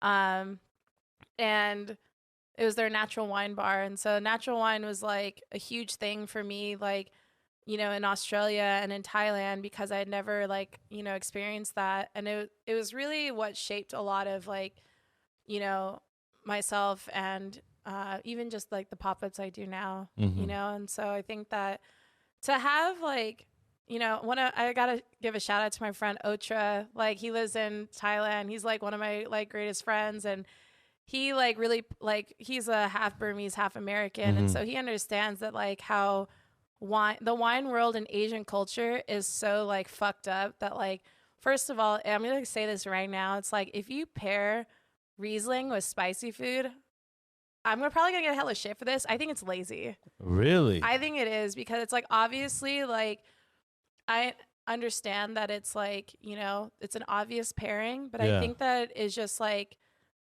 very it's an easy way out. Yeah. And I think that Asian food has a lot to offer to wine, and that's what my friend Otra and I always talk about, having wine paired with spicy food, Asian food, Filipino food, Burmese food. There's so many different elements and complexities to our dishes that it's there's more to offer, and there's how do I say it? It's there's so much more you can pair with it.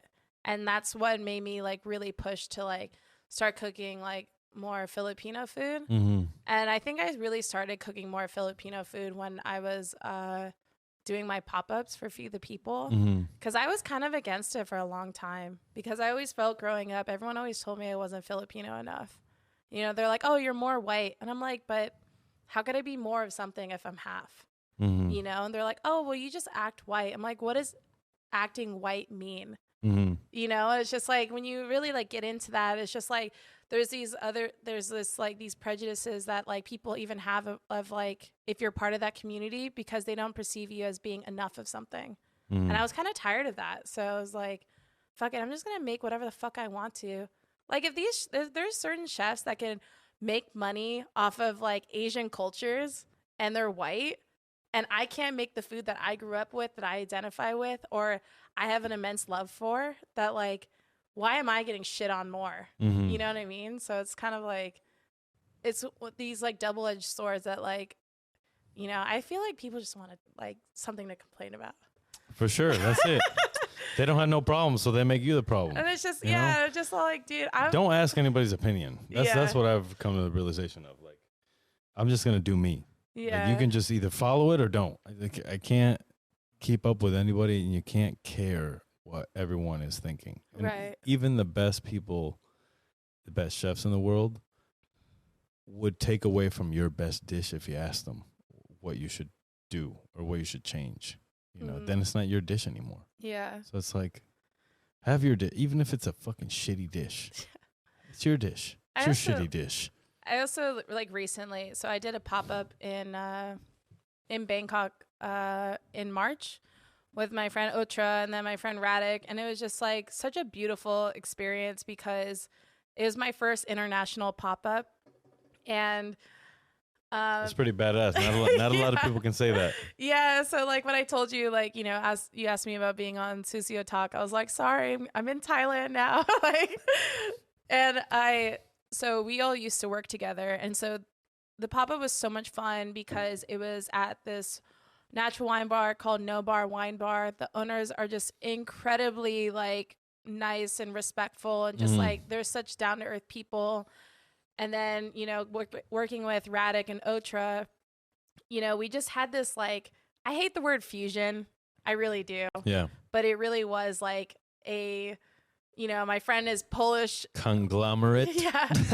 my friend is a Polish American. He made Italian food. Like, a friend Otra is Burmese American. Like, you know, and my Filipino American, all in one like pop up. It was just like, but all of our flavors worked really well together. And then they paired it with natural wine. And I think that was some of the best food I've ever cooked, you know, for myself. Because I was so proud of it. I made this like, because in Thailand they have nam, which is fermented pork sausage.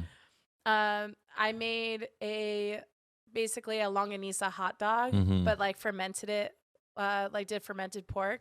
So it's like kind of sweet, kind of sour. And I made it into a hot dog with like Maggi aioli and salted egg yolk. And I was just so proud of that because it was just, you know, I just wanted to have fun. I've always wanted to make that because I feel like people out here are just like not really into like funky food and stuff like that. No. It's like the only fermentation they see is like pickles and stuff. But when or like the fermentation of like salami and like all this stuff, that's the accepted European way. But when it comes to like, you know, shrimp paste and like salted crab or like fermented pork, they're just like, no, that's too dirty. And I'm just all like, fuck y'all. Like, that is just like, you know, again, it's going back to the European like way of like, you know, eating and stuff like that. And I was like, that's not how I eat. So this is what I wanted to make. So I made that. And I made, so I make a version of quinola, which is essentially like a Filipino style ceviche. And I feel like I'm going to get shit for this, but it's like, the way I make it is like, you know, I do like preserved Meyer lemon because it's really hard to get calamansi, like fresh calamansi. I don't really like to use the puree and stuff. So I just do like preserved Meyer lemon and then like season it that way. But I did preserve calamansi over there with like raw river prawns. That shit was like, honestly, is like my favorite like version of that. Yeah. And then I made tocino, which is essentially like grilled like Filipino style bacon. So I had my friend gave me some like Burmese rum to like marinate it in, and I grilled that with a bunch of like local Thai herbs, and it was just like made me realize that like, damn, all these fucking haters ain't shit, and they're severely unaccomplished compared to me. Right. No, hey, like, you gotta talk your shit, girl. Yeah. I hear you. Ain't nobody doing international pop-ups. You don't hear about that. Yeah. So, you know, Eater, where's the article about that? Yeah. You know what I'm saying? Yeah. I think, you know, I don't do my pop-ups as often because like I used to burn myself out a lot. Like, I haven't done Feed the People in a minute because I was really burning myself out. You know, it's like, you know, Nisei is like an amazing restaurant, and I've been working with Chef David for a long time that like I really want to invest what I can learn from there, because I feel like it's one of the first like few restaurants that really believe in my growth and like what I can like actually appreciates what I have to offer. And so that's why like I'm really like invested in that restaurant. But I feel like, you know, I was equally invested in doing Feed the People, and I was just burning myself out. But it felt like weird that, you know, the whole point of Feed the People was to get other chefs to like be involved and that they can get back to the community. And it was just basically supposed to be like a blueprint for other restaurants in different areas. Like, you know, there's so many restaurants that just like throw out food that we can just make free plates and just pass it out to people. Yeah, legit. Obviously, there's like so much fucking bureaucracy that is just like, you know, there's always like a hurdle about that shit. But I was like, I don't fucking care. I'm just do it. Just do it. Like, you know, yeah, it doesn't matter. Yeah. So the whole point of that was to have like sharing the community like service part of it. But I felt like, you know, I was doing a disservice to myself because I was just like running myself to the ground, and I was just like, it's not really fair to me. You know, I do believe in this, and I do believe in like free access to food and stuff like that.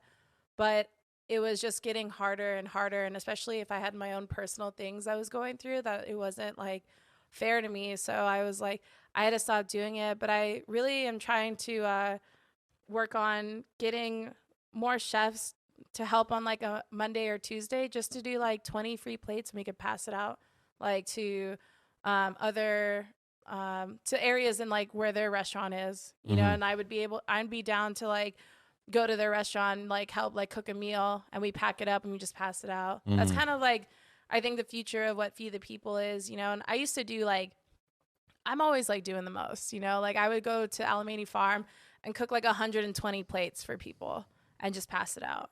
And, you know, I think that I would love to keep doing that, but I think it needs to be on a smaller scale because, you know, I can't preach about helping the community if I'm not like helping myself either, you know? And I think that if we do it on smaller scales and like in our own like neighborhoods, like I feel like we would feel like better about, you know, like what we're doing on a daily basis. Cause everyone like, you know, there's always places that like people would love free food, you know? So it's like, it's just like this little small act of kindness. I think that is like, it's literally like something that we can do, you know, for our community, you know? That's dope. Yeah.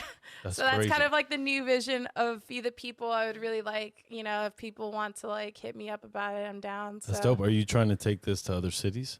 Yeah. Like, okay. Gotcha. Nationwide. I always tell like my friends, like if they're like, if I'm like visiting for a weekend, like to cook free meals and pass them out, I'm down, you know, cause I love to travel. And if it's like, if I can just do that to meet other chefs and pass out free food, like I'm always down, dude. Cause it's like, it really doesn't cost that much money to do it. If you have like what I was doing was like, you know, having like a protein, rice, a vegetable side, and a small salad, like it really doesn't cost that much. Yeah. And especially if you have friends like cooking together, like I think it's just like a small thing that we can all do. And I think that it's what we're good at. We're good at cooking food. We're good at organizing things. And it's like, I think like a lot of like people that aren't in the industry kind of shit on us for being like chefs or cooks and stuff because they don't think that we're that skilled. But it's like, or smart. I would really like to see some people be in the fucking kitchen. Like people that talk shit about that. Like I would just like throw them into like, you know, a busy service. Yeah, exactly. They'll fucking crumble. Yeah, right. Yeah. Dude, the amount of like patience and like awareness, attention to detail to be a part of that. Like, you know, when people are just like kind of brushing it off, like, oh, you just work at a restaurant. I'm just all like, you couldn't handle 5 minutes in my kitchen. Right. Not to say like, you know, like, but just to me, I'm just all like, don't fucking like, you know, downplay like, you know. Yes. They can't. That's why I think we're getting our respect more and more. Yeah. You know, so we're in a new age now where everyone collectively has said, let's not play the movie like we have been playing it. Right. Let's calm the fuck down a little bit, everyone, and just understand that we're cooking food at the end of the day and it's not so serious. Yeah. You know, but at the same time, I also feel like if you do want it to be serious, then it can be. And there should be fine dining restaurants. And there should be, you know, those types of places that you can go if you want that type of training. Yeah. You know, it doesn't have to be like demeaning on a personal level. Yeah. But I think just in terms of like how you get to greatness. How long did you stay in Thailand? For a year. For a year. Okay. Yeah. Is that just visa? The restaurant closed and I decided I couldn't take it anymore. Okay, got you. Restaurant closed. Yeah. And you go back home? Yeah. They wanted me to stay, but I was like, I just couldn't do it. I'm not doing this, you filthy animals. That's good. It was, I learned a lot, but I also like, I feel like I gave a lot of myself to them. And that was probably the place I partied the most. And like, I was probably like for a few months, I was drinking every day. Was Thailand? Yeah. It was like one of those things where it's like, you can really lose yourself to it, you know, because it's like one of those things. No one's going to tell you no. Right. You know, so and it's like everyone around you is like doing it all the time. Yeah, exactly. So it's just like our whole thing was like, we basically had to like, it was all about like the guest experience. So you had a revolving door of like guests that just wanted to party. So we'd like show them around and like stuff like that. If Gagan called you on your day off, you had to show up, you know? And so it was kind of like one of those things where it's like, he partied a lot too. And so it's just like, you couldn't say no because he like picked his favorites, you know? And I was like, not really, I wanted to say no. And then it was just like, but I was afraid to like get shit, you know? It's like, So I was like, yeah, but I also wanted to be like part of like want to be like one of the chefs that he liked, right? Because the whole point of me going to Thailand was to work at the best restaurant in Asia. You know, it's going back to that part about not giving a shit about French fundamental. Yeah. So I was like, okay, I'm at the best restaurant in Asia. But I felt like, in a way, I felt that I hit my goal too early in a weird way. Like, I had been only cooking for like 4 years at that point.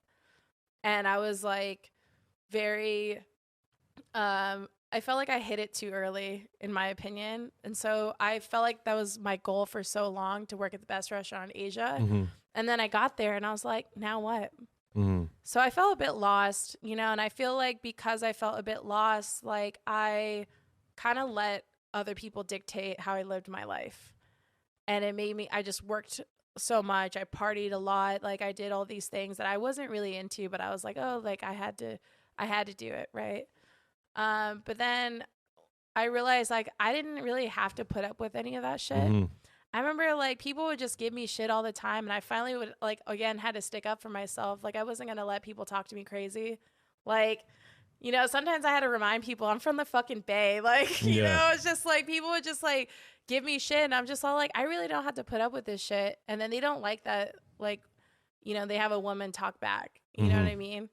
You know, it's kind of one of those things where I hate when guys say, I know they try to say this in a very nice way, but I hate it when guys are just like, yeah, the most badass person in the kitchen is always a woman and all this stuff. And I'm like, yeah, because if we sucked, no one would give a shit about us. So we had to be better just to even like bare minimum be liked. Considered. Yeah, exactly. So a lot of people, I remember one time I was talking to a chef about this whole thing and I'm just like, yeah, like, you know, that's the only way we get respected. Like, you know, and then literally 20 minutes later, he hit on me. And I was just like, you're literally the person I'm talking about. Like, that's fucked up. Yeah. And I was just like, in what realm do you think that this conversation was an invitation for you?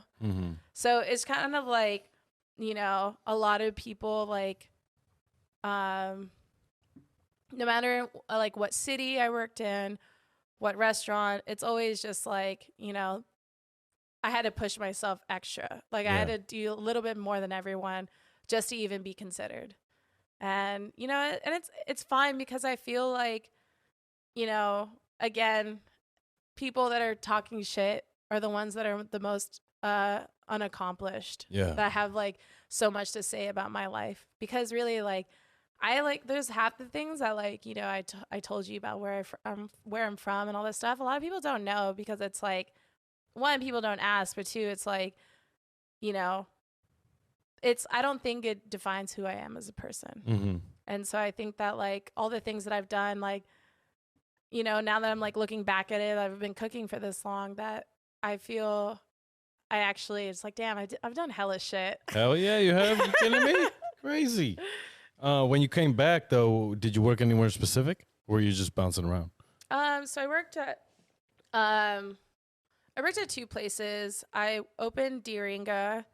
Where's that? It was an Eastern European restaurant. It was only open. It opened like before the pandemic. And it was Eastern European restaurant. And honestly, I kind of almost gave up cooking after going on. I was just like, it kind of like wore me down, and I didn't feel like I was myself. And I was like, oh, maybe I don't want to cook anymore. But I was like part-time in the kitchen, part-time bar backing because I wanted to like really focus learning on wine and on like natural wines of Eastern Europe and all these things. So working at Wet Wine Bar really made me have an appreciation for Eastern European wines, like Croatian wines, Slovenian wines. Like, excuse me. It was like such a like beautiful region for me that I was just like, I want to really focus on learning more about that. But I didn't really feel like I was being challenged, you know, and I was like, well, and I was like, you know what, maybe this is a time to learn French food. Yeah. And then I started working at Atelier Crème. All that shit, Haley. And then you started working at Atelier Crème. Yeah. She comes back to French cuisine. There you go. What made you do that? I was like, did you feel like you were letting people down that you had talked so much shit to about French cuisine that they're like, oh, she's working at Atelier Cran now? There was so many people that gave me shit. And I was just like, fuck it, whatever. Yeah, it doesn't matter. They're going to give you shit regardless. Yeah, and I was just like, fuck it. I was like, you know what? I'll give it a chance, right? You know? I'm one of those people that like, yeah, I talk shit, but it's like I always give things a chance, you know? And I'm like, there's always room for me to be convinced otherwise. I'm not very hard pressed on like a lot of my opinions. It's just the opinions I have is what I know. So it's like, if you like, I'm always one of those people though that change my mind. I like, if you don't have a good enough reason for me, I'm gonna fight you on it. Like if you, cause like growing up, my parents, especially my mom, like my mom and I always fought. Cause she would give me a reason and she's like, cause I said so. And I'm like, that's not a good enough reason for me. So I'd always like argue with people. And I think people like kind of misconstrue that like my being, questioning everything. I don't necessarily mean to do that to like, I don't know how to describe, to be like insubordinate, like or like, you know what I mean? It's like I'm not trying to do that to like to challenge that. I'm actually I just want to know. And like Gagan hated it because I would ask him questions and he's like, you think you know more than me? And I'm just like, I'm just asking you, dude. Yeah, I'm just asking a fucking question. And so like, if you don't have a good enough reason for me, then I'm not gonna really take it into consideration. And so I was like, you know what? Fuck it. I'm just gonna go to Atelier Cran and just find out for myself, right? And I remember, like, I told them, I was like, I want to be a sous chef here. I want to get my ass kicked. I definitely got my ass kicked, but I was like, at some point, I was just like, is this what I really want to do? Right. But I was like, you know what? I'm here. I'm gonna make the best of it. How was your stage? The stage was good. Yeah. You know, I think I worked in the AM, so I basically was like there at like 6 a.m. or 7 a.m. and then I basically worked until like 6 p.m. Like, you know, I worked under Genoa. She's amazing. Genoa. Yeah. I think my neighbor's calling me. Genoa, like the salami? Yeah. That's how you spell it. Yeah, she's I think she's a sous chef at Lazy Bear. Okay. Yeah, she's amazing. Like, she's like such a hardworking person, and I really admired working under her. You know, and there would be moments where, you know, I would just ask her like, "Hey, chef, like, is this how you want me to do it?" She's like, "What would you do?" I'm like, she's like. She believed that I knew what I was doing. Right. And she would like just be like, whatever you want to do. It would just be staff meal stuff, right? Like, you know, because they give you recipes about like, you know, to staff meal just to make it more efficient. You know, you didn't have to think about it. And I'm just like, well, how would you do it? She's like, well, just make whatever you want. That's like, a good way to do it. Yeah. So I remember working with her, and I remember whenever I look at my walk-in, like we'll look at the walk-in at work, I think about the time when I was at Atelier Cran and just how the sous chef, Trevor, like every time he would come in, he'd be like, this walk-in looks like shit. And then we would spend the next half hour organizing it. And I was so fed up with doing that. It would just take so much out of my day. Right. And I'm just like, hey guys, like we should just do this before we even start. Right. And then, you know, there would be times where like the guys wouldn't do that with me. And then Trevor would come in and just like say that again. And I remember one time, like, so that happened. And literally we had a meeting about like, you know, how our day went. And then one of the guys at work was like, yeah, we should like organize the walk-in before the first thing we do when we come in.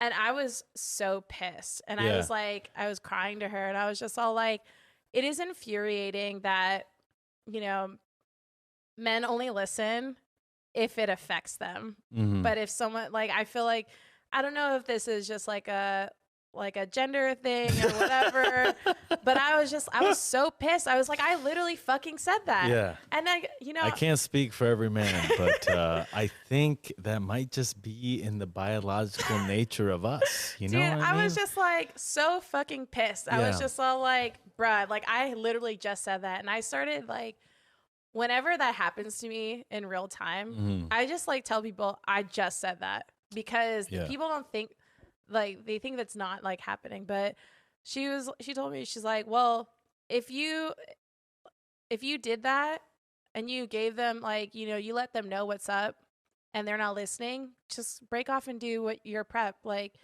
because there would be certain things that like, I'm like, hey, like we can do this to make it more efficient, because there's certain projects that we had to like prep together, you know, that it's more efficient that way as a team.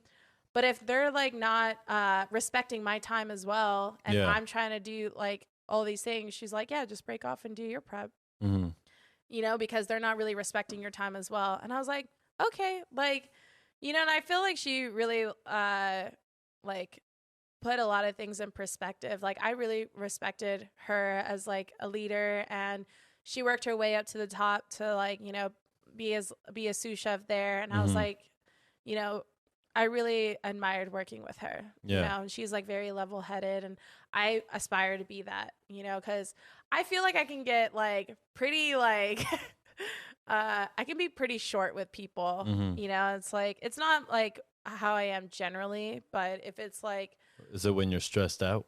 A little bit, yeah. It's more of like when I get frustrated when we've had ample amount of time for prep, and then during service, something's going down, and I'm just like, why the fuck are we talking about this right now? Like we had all day to talk about it. I literally asked people like, hey, like, you know, what do we need and stuff like that.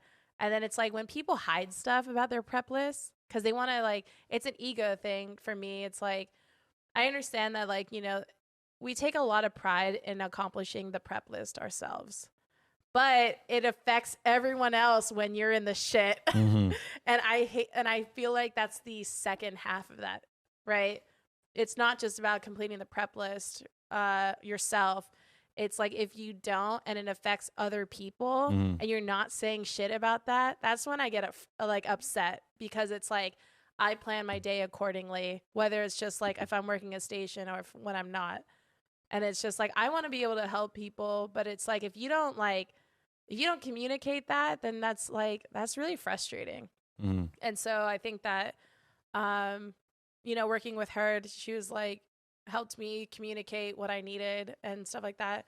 And I remember after doing after that happening, there was one day that like Trevor came in and he looked at the walk-in and he's like, walk-in looks good. I swear to God, I wanted to cry. I was like, finally one day where he liked what the walk-in looked like. And, you know, I think about that all the time, where it's just like, damn, am I becoming all the chefs that like, you know, I worked under, where it's just like, all we do is complain about how the walk-in looks like shit. I'm that chef.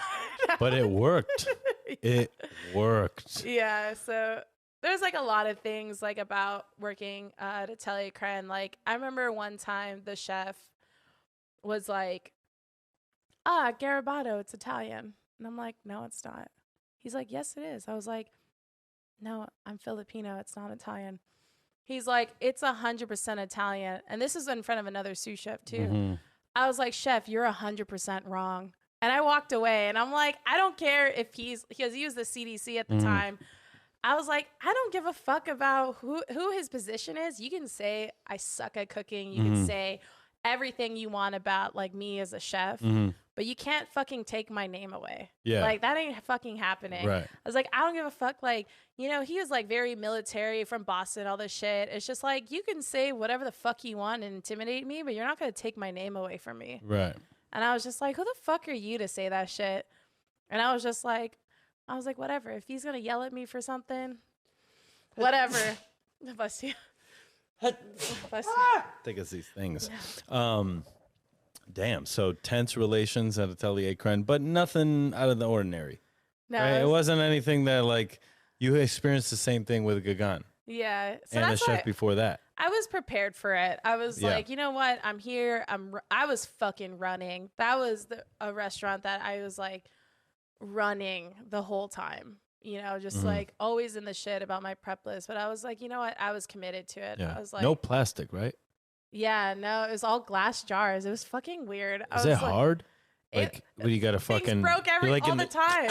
You're like fucking. It was the clip jar. Oh, okay, got it. Everything broke all the time, and it was just like, I don't know. It was really interesting. Yeah, you know. But there's a lot of things like I learned from it too. You know, it's like when everyone like shares the same ideology about something, like obviously, yeah, it's one of the top restaurants, you know, there's a lot of toxicity in all these restaurants, you know, there's egos, all these things. But when there's a shared like passion, that honestly, like, you know, you really like share that with the team, and it's like it really makes a difference. You know, it doesn't matter like where you're at. Like if you share the same thing with everyone, I feel like it makes the experience better. And it's just like, yeah, like we all like we're in it. It sucks, but at least like, you know, all care about this, and we all care about cooking to a certain degree. And you know, and that's where I made friends. Like, you know, there's also like a few people, and I was just like, damn, you fucking suck. Right. It was like they're everywhere. Yeah, so it's the people that always talk the most but have the least amount of experience type of thing. Like, you know, when I was at Gagan, there's so many people staging saying like, I'm a sous chef in Spain and all this shit. I remember one time this guy was talking so much shit. He was trying to tell me what to do, and I listened to him. And then one of the cooks at Gagan was just like, why the fuck are you listening to him? He's stupid. And I was like, well, he was doing it already. Like, I was just learning from him. He's like, no, he's fucking stupid. Don't listen to him. You know what you're doing. Like, don't take that away from you. And I was just like, yeah, you're right. So he was like, this guy was talking. So we had one job. There was a day we were making brioche, you know, and like the KitchenAid. And the table was like higher, like, you know, a normal table. It was like higher than this, right? And so they had to watch, his job was to watch the KitchenAid. And he's just like talking, you know, he's doing all this shit. And then the KitchenAid dropped onto the floor. And there was 30 people in this kitchen. Everyone stopped and looked at him. And my friend, he was the sous chef at the time. He was just like, you stupid motherfucker. You had one job.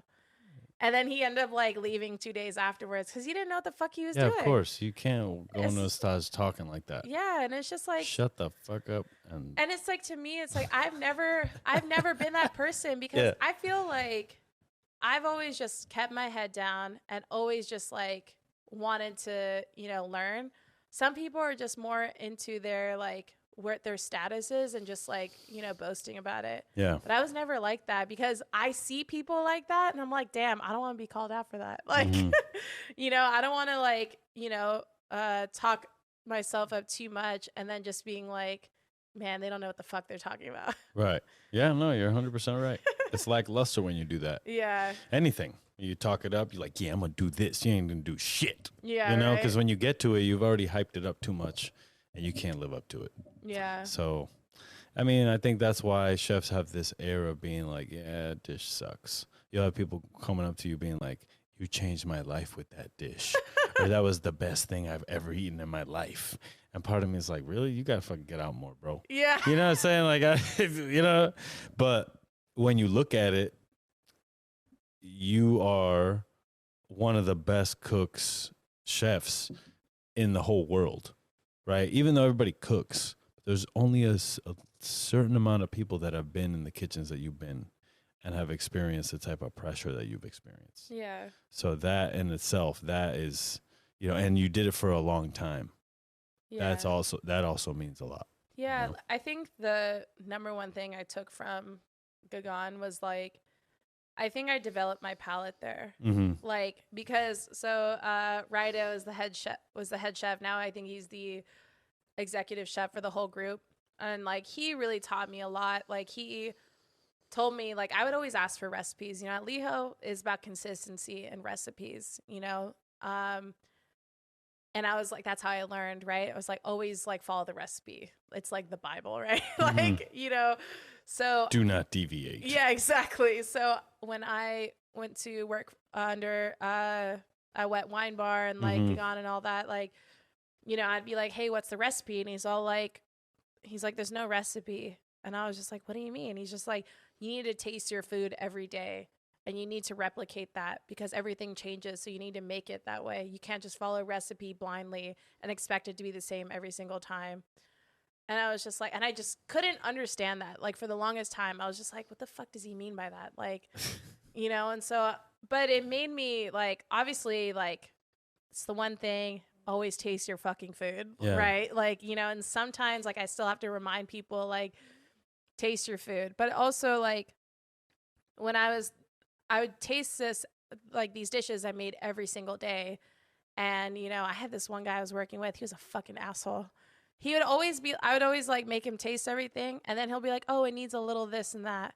And I'm all like, why the fuck are you doing that? Because I knew it tasted good, but he had to add his little something to it. But it made me like, you know, every single thing like mattered. Like even just if you have like a spice mix outside, you know, to like season with, after a while, like it loses its like it loses its flavor. Yeah. So if you leave it side by side, right? And I never realized that. It's like, like the smallest things actually do make a difference in terms of like subtlety and like all like flavor. And so it made me realize that like there was more to like tasting than I had realized. Right, like the nuances of flavor. And so that really like blew my mind. And that's something like, yeah, it was a very like negative experience, but that's like the one thing that like I took from that like, you know, you can't take away from me anymore. There's the freshness of your station is what I like to call it. Yeah, like, yeah, that dressing can be served on the third day, but it doesn't taste the same. Yeah, you know. And then there's some dressings that you got to make every day. Yeah. Because, you know, the citrus always goes out or whatever it is. Dude, that's my biggest fucking pet peeve. Like when I was drinking, like my favorite drink is a daiquiri. It's a daiquiri. Yeah. It's so simple to make, but it would piss me off when I could taste that the lime juice was fermented. Ooh, I don't like that. That is my biggest pet peeve. Either that or I taste refrigerator. But I'll taste your old ass lemon juice. I know what that Cisco lemon juice. Yeah. When I was in culinary school, I thought that was lemonade. So I went in the walk-in because I was in the pastry walk-in. Yeah. And I kept eating the little chocolate brownies on the rolling rack. Oh, shit. And then all of a sudden, I'm like, damn, I need to wash this down. And I can't have anybody see me. So I took this, what I thought was lemonade, and I was like, it was straight lemonade. bro, yeah, I was like, in the walk-in, like by myself, having this experience. Oh my God. I'm like, you know, I was 16 at the time because I took culinary in high school. And I was just like, what the fuck? But ever since then, I'm just like, squeeze your lemons, bro. Yeah. Like, who squeezed those lemons? Right. Like I grew up with having like the bottle of like lemon juice in the fridge all the time. And that's all I could taste. So it's like, I didn't grow up like, you know, the little limes. Yeah, like yeah, exactly. Yeah, so that was always in the fridge. So I grew up like I wouldn't necessarily say it was like poor, but it was just like my mom worked in a casino, so she wasn't making a lot of money. So like whenever I hear these stories of like chefs, like I remember one time a sous chef of mine like was talking shit about tilapia, and I was like, oh, I grew up eating that shit. They're like, oh, it's fucking dirty, it's nasty. And I was all like, that's how I know you grew up with generational wealth, because that's all we could afford to eat. Tilapia steaks. Yeah, that was just like tilapia fish fingers is tilapia. Yeah. Dude, it was just like one of those things where it's just like people would talk shit about like the way like I grew up eating, so I never wanted to talk about it. You know, it's like all these chefs that have like really privileged backgrounds, like, you know, it's like, yes, they grew up this way. You know, people have like their inspiration from a lot. But how the hell am I supposed to make like this grand story about like, you know, about like the nostalgia of me growing up with like frozen food and like all of these things? Like I didn't have, you know, great food growing up. You know, it was like the cheapest food, you know, because I had a big family. So it was just like whatever we can afford. You know, it was like fast food and stuff like that and like pre-made food. So it's like, it wasn't until I moved to San Francisco and I started cooking, I was just like, oh, this is what a really good fucking strawberry tastes like. I hated strawberries growing up. It was a weird thing because I thought they tasted like nothing. But it was the strawberries that I ate growing up that were just like overly like produced is why it tasted like nothing. And it wasn't until I started cooking I realized, I was like, damn, like, you know, like going to farmers market and stuff like that. So to me, I didn't have that growing up, you know, with a lot of chefs had. Yeah. You know, I didn't have this like. You don't need that story. Yeah. You know, because like I always thought, I'm like, how am I ever going to be badass? Look at Grant Achatz. He gets mouth cancer and still is like on top. Yeah. You know what I mean? I'm like, how do you compete with that story? But I'm like, that's that fool's story. Yeah. You know?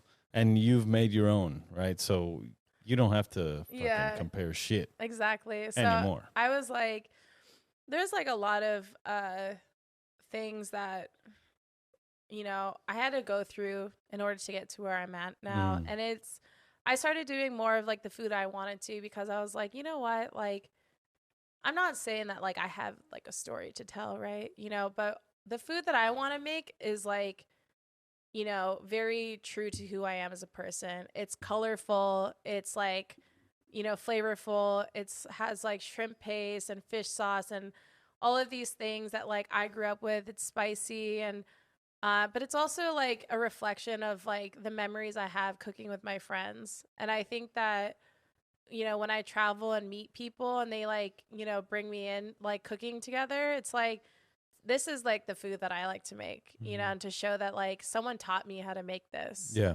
And it's like, you know, I think that that perspective for me is a little bit different versus like, you know, when people travel and then like, there's a lot of dishes inspired by that, but it's like, to me, it's more of like a relationship I have with like people. And that's why I create the dishes. 'Cause it's like based on a memory I had going out to dinner with like my friends, or like, it's not that I'm just trying to like, you know, extract like certain things from like a culture that, you know, I think that because I've spent time in these places is why like I have such a love for it. You know, there's like such great memories from these places that I've had, like, you know, sharing a meal with someone, you know? So I think that's why like I cook the way I do, is because, you know, there's so many like things that I just want to make. That's why I feel like I might do Papa's forever. I don't know. Yeah. Because it's like, you don't have to have a restaurant. Yeah, I don't think I want like one. to be successful as a chef. Like, no more. Those Yeah. days are over. You know, and it just it's like, what kind of chef do you want to be? What's the game you want to play? And you can play that game now and do whatever you want. Yeah, you know? I think like every time I do a pop-up, I always do like dishes I've never done before, because I'm fucking crazy. But like, I think, you know, I constantly am thinking of new dishes that I want to do, and I don't want to stop that creativity, because for a long time I was worried that I wasn't going to have it. Like when I thought I wasn't going to cook anymore, I thought like I had lost my inspiration. Yeah. And I was worried, and I was like, you know, I couldn't see myself doing anything else. That's why I was like so afraid, you know, that I was going to like give this up. But I knew like a certain part of me was like, I'm not going to give it up. I just need time, you know? And to like find like, you know, like really who I am as a person, and to hold on to that, because I feel like working at Anchovy like kind of broke me down. Working at Gagan broke me down. And then I felt like there was these moments that I was just like, I don't want like that to dictate my life. So I just started like just telling people to fuck off, really. That's a good skill to learn. You know, and it's like, you know, especially with like pay too. Like, you know, I like came back and I was like, have all this experience. People were offering me like minimum wage, and I was like, how the fuck are you gonna? So there's like this one stage I had, like they kind of fucked up telling me like, you know, there's an intern that worked there and she just got hired, and I was just like, so they're like, yeah, she's getting paid minimum wage, and then they offered me like $1 more, and I was just like, you're telling me almost 10 years of experience, I only get to have $1 more than she, like no, not to like knock her, but it's just, to me, it's just like in comparison, like what's the fucking point of like getting all of this experience, going to 2 different countries and like doing all this shit if you're gonna pay me almost the same as them? Yeah. Like that did not make sense to me. And I was just like, you know, I don't like the idea of like having to, like, if I have a lot of experience, having to prove myself at every single restaurant, when like obviously that like there is some like you have to do it to some degree, but if you're like going into it and you're only going to offer me $1 more, I'm like, that's kind of a slap in the face. And so I had to start telling people like, no, I'm not going to accept that offer, because you know, I have a lot of experience in that, I have a lot to offer, and I work really fucking hard. So, you know, people just like kind of thought I was joking, and I would be like, no, I'm not going to stick around now. So then I finally like, you know, stuck around in Nisei, and people are kind of surprised. I'm like, oh, well, you know, people are actually like happy working there, and like they, you know, like pays like, you know, decent. So it's kind of like, you know, if you want to keep good people around, keep them happy, pay them well. Yeah, pay them well. That's it. Yeah, like exactly. Literally. That's the way to do it. Yeah. And it sucks, you know, and what do you feel about service charge? What do you think about that whole debacle? I think it's necessary. Yeah. The reality is that no one wants to accept the real cost of a restaurant. Exactly. And like the thing is, it's the restaurant industry is rooted in what's the word I'm looking for? It's rooted in taking advantage of a community. And to, you know, when people talk about, like, for example, street food, they're like, oh yeah, it's like this cheap, you know, like, why am I paying this much? I'm like, you realize it's that cheap because someone's being taken advantage of. Right. And it's just the food costs the same. You know, I had the conversation with like a friend of mine, you know, they were like saying how they were upset that tacos were like $8 or $10. Yeah. But versus like when they went back to Mexico, like it was really cheap.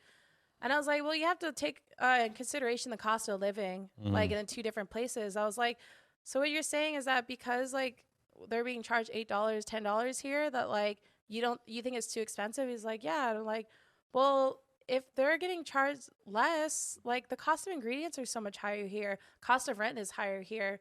So if it's what the thing that's gonna be like,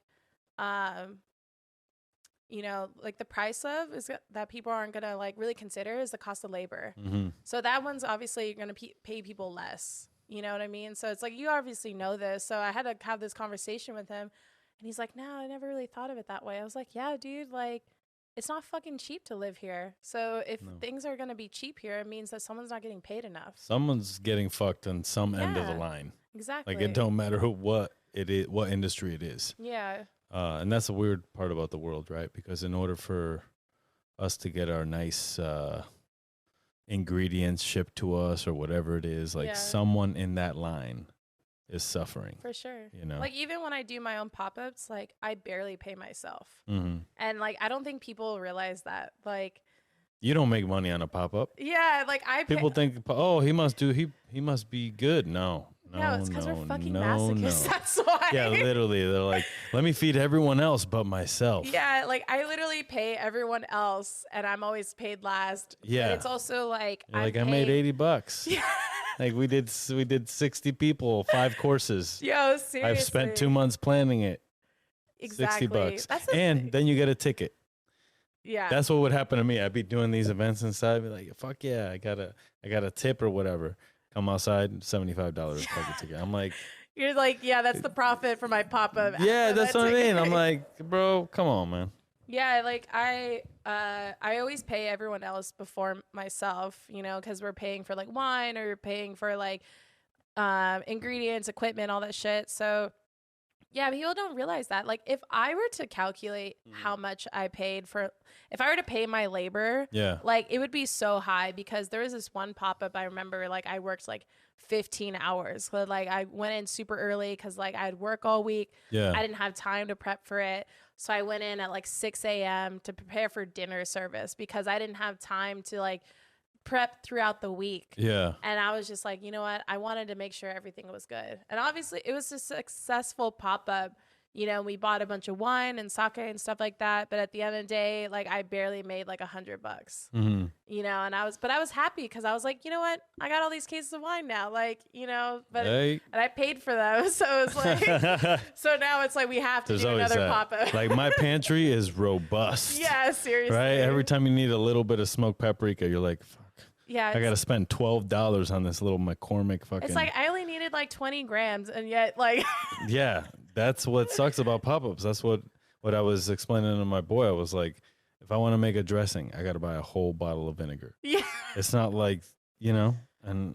Yeah, but I think that's like the one thing though. It's like, it's my pop-up, and I can do what I want, and that I can really curate an experience like that I want to do, because I feel like I'm just kind of over this pan-Asian like restaurant concept that, like, you know, doesn't really, there's something like a bit I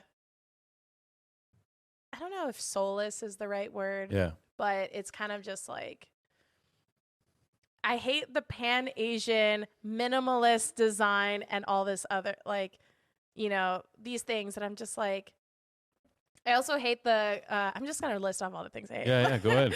You know, it's also like the other thing where it's just like, oh, it's like a nod to this. It's a nod to that. And it's like, I've never been the type of person to only give a nod. I'm like, I love very openly and very expressively that, like, I'm like always like, you know, it's more than just a nod. It's more than just a fucking love letter. It's a full on like, bow, son. Yeah, it's like a full on like embrace of everything. Theatrical, you know? performance, it's dog. Just like, I think I'm kind of just over the like minimalist type of vibe. That's definitely not me. So I think that's why I like, you know, making the food that I want to. Like, I even recently I did like a sandwich pop-up over at Alimentari Aurora. It was so much fun. Like, I did a tocino sandwich pop-up, and then had sick. A like bagoong is shrimp paste in Tagalog. So it's like a bagoong dip with like a crudité. And then I did my quinoa salad, and I was just like, I was kind of surprised people were down to try the bagoong dip, because I was like, you know, it's pretty, like, I remember I was roasting it that morning, you know, and I was just like filling up the restaurant with roasted shrimp paste. That shit's pretty full on. It's like, you know, but it was, I like put a bunch of things in it, and I was just like, this is just what I want to eat. And I told people, I was just like, hey, this is like shrimp dip. It's like, it's pretty like strong. Yeah. You know, and people were just like, yeah, I'm down. And it's like, you know, that's the thing. Like, people like, there's like this whole thing about, oh, people don't want to eat this type of food. It's like, yeah, because no one's really exposed to it. And that, like, if you have to offer it, like, just make the food that you want to make. I'm so sick of like curating like food that it's like what I think other people want. It's just like, no, dude, I want my shit spicy and I want my shit funky. And I'm so sick of like having to like downplay it because of what other people want. Yeah. Because the thing about the fucking Bay Area that pisses me off is that everyone wants authenticity until they actually get it. Yeah. And then they're just like, oh, it's too much. It's like, well, then you don't actually give a fuck about our cultures. Right. You really just care about how you perceive our culture. How it makes you feel. Exactly. Yeah. So I'm just all like, fuck out of here. Yeah. Shout out to Nari and Kin Kao, because they don't give a fuck. Yeah. That's one of the few restaurants that's like up there that really, truly doesn't give a fuck about your spice tendency or levels. Hold on. I lost the camera. All right. We're back. So the Bay Area, authenticity sucks. Yeah. You know that right on the head. I mean, can we list off some restaurants that are authentic to you? I definitely, so a bunch of friends, like restaurants, you know, Joe's Modern Thai. Of course. Funky Elephant. I love Into. Into is amazing. I loved working with her. I started working with her during the pandemic and helping out with her pop-ups. And I helped out a little bit at Joe's, like when they first opened, because I was kind of like in between jobs. And she just like threw me on the walk, and I was like, hell yeah. It was so much fun. I love like her food, and just, I always say like miss her all the time. Yeah. You know, Funky Elephant, love my friend O. Yeah. Planning on doing a pop-up with him soon in July, because it's a 1-year anniversary for Funky Elephant in San Francisco is happening. Right. So he's like, he always tells me I'm the first hire for him at Hawker Fair. Yeah. And it was just like, you know, we... you know, kind of like full circle, you know, taught me so much. And, you know, now we're like out here doing pop-ups and going to collaborate with him. Love Perbetu. Like, love my friends at Perbetu. So I go there all the time. Like, they're just like the coolest guys, and like their food is so good. Piglin Co. Where else? Piglin Co. came up yesterday when I was talking to Anna. Oh, really? Yeah. I mean, that restaurant's food is delicious. So good. The pastries too. Yeah. Like. What else? I mean, there's so many. Like Good Culture Club. Like, love my friend Kevin. Like, he's making some really good food out there. And what else? God damn, you just hit on. Usually, I ask that question, people are like, I don't know. Yeah, I mean, these are like places that like I go to like on the regular. Yeah. So it's kind of like, you know, whenever I can go out and like try to like support friends, you know. Etria, like Chef Angela, fucking crushing it there. Like, I went there like a few months back. It was so fucking good.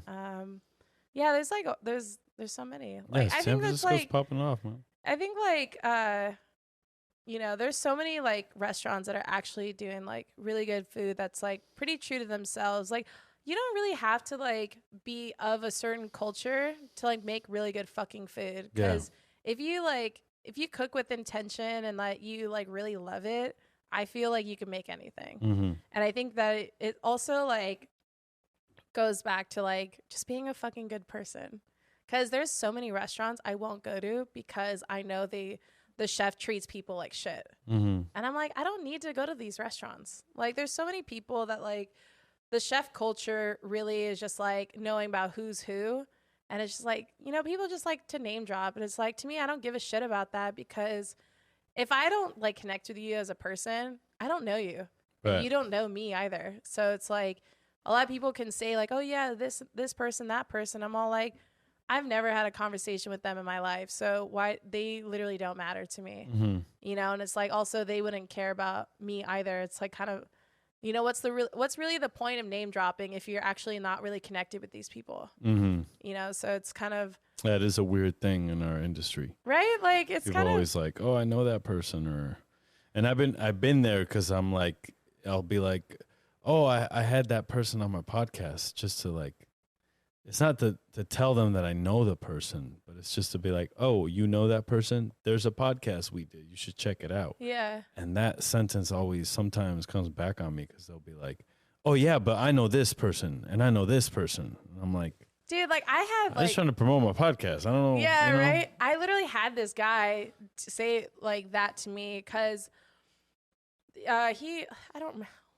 where he worked at was so insignificant to me. Like, not to it was just like no one knew any of the restaurants he was talking about. And I would just be like, yeah, like, you know, like I would just tell a story about someone. He's like, oh, how do you know them? I was like, well, my chef tried to connect me with him. And then I was talking about like an old coworker of mine. And it was like, he's like, oh, how do you know them? And I was just like, I used to work with them. And it was constantly like, oh, how do you know them? How do you know them?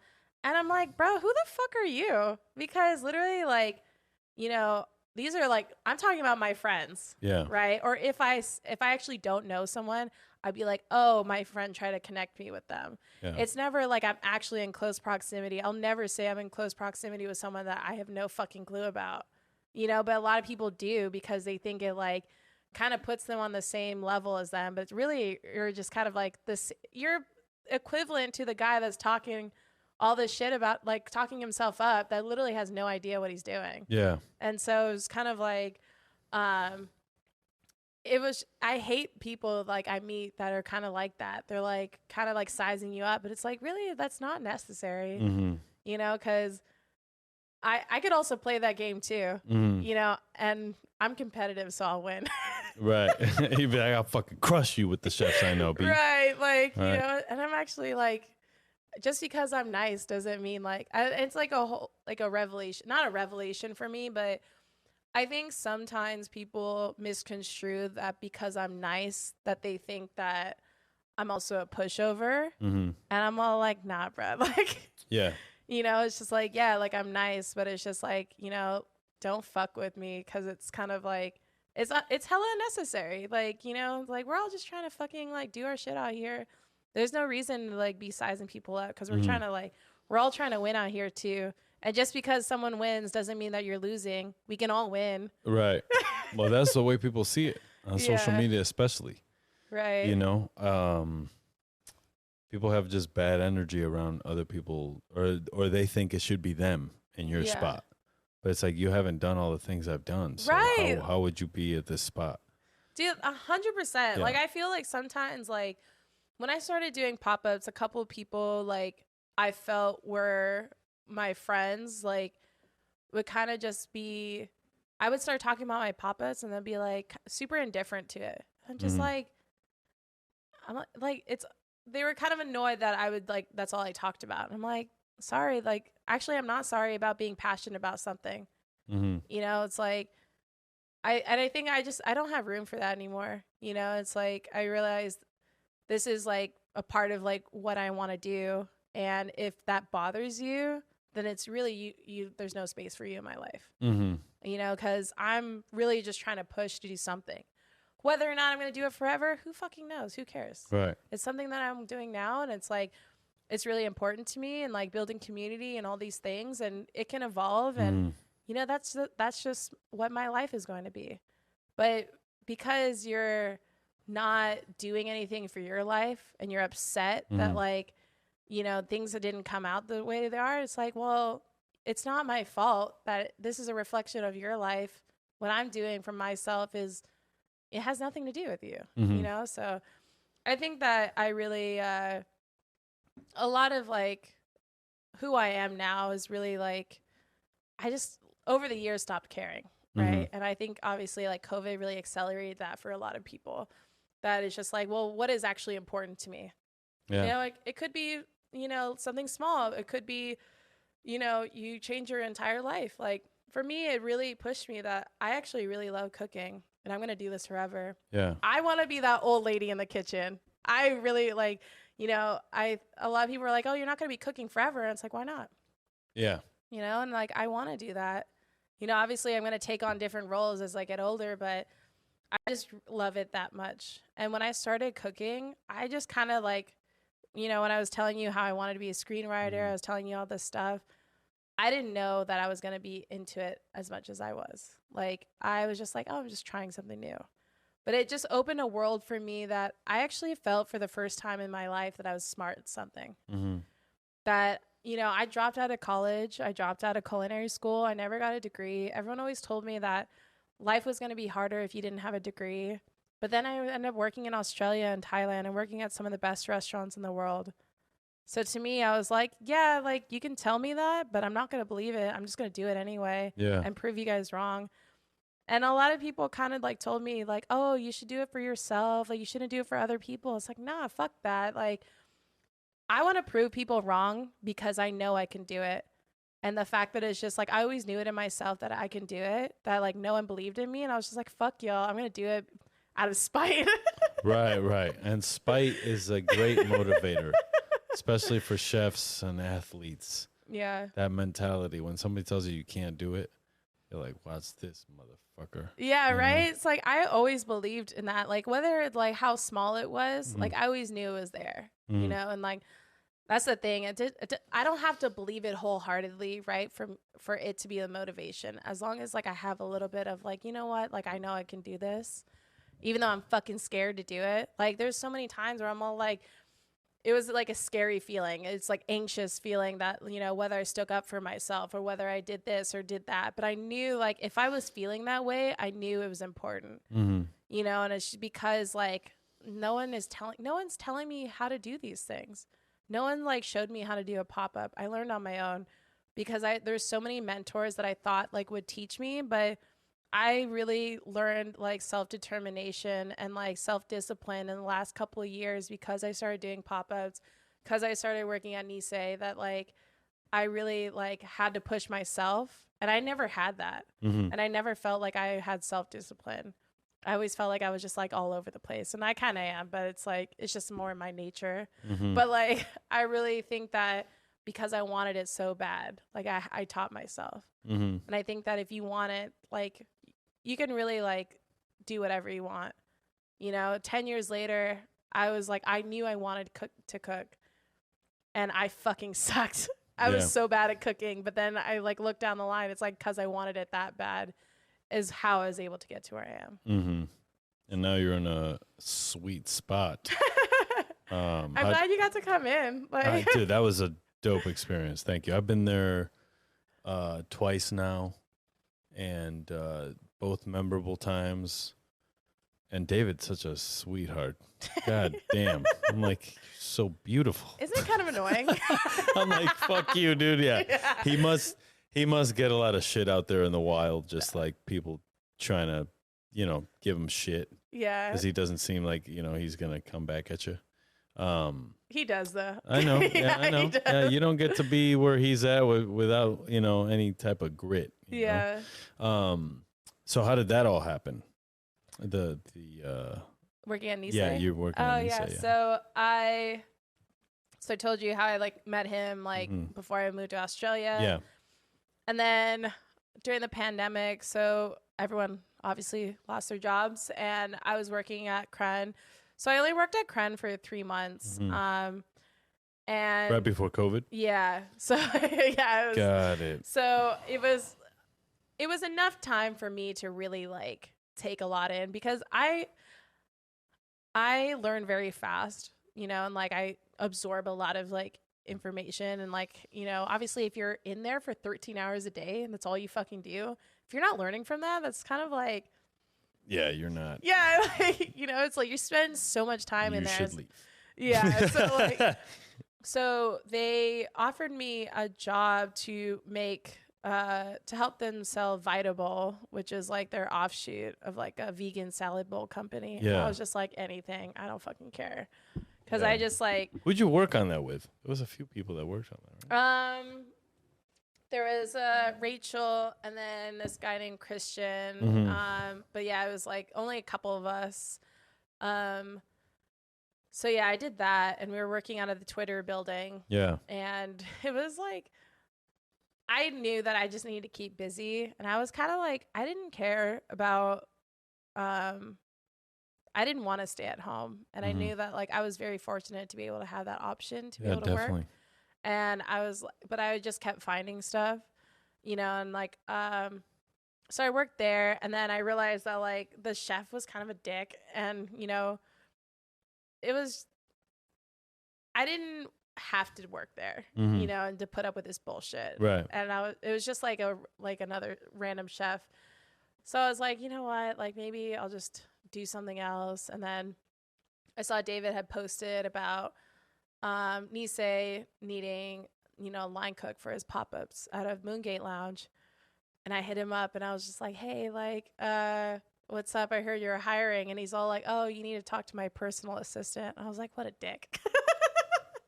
David had a personal assistant. No, he was just fucking with me. Okay, gotcha. Yeah, so I ended up working there, and then that's when I started working, doing the Nisei pop-ups, when I started my first pop-up for Feed the People. And he was so supportive of me doing my pop-ups, because that's how he started. Yeah. And that's kind of why, later on, he told me I needed to pursue my own pop-ups full time, and I was just I don't know.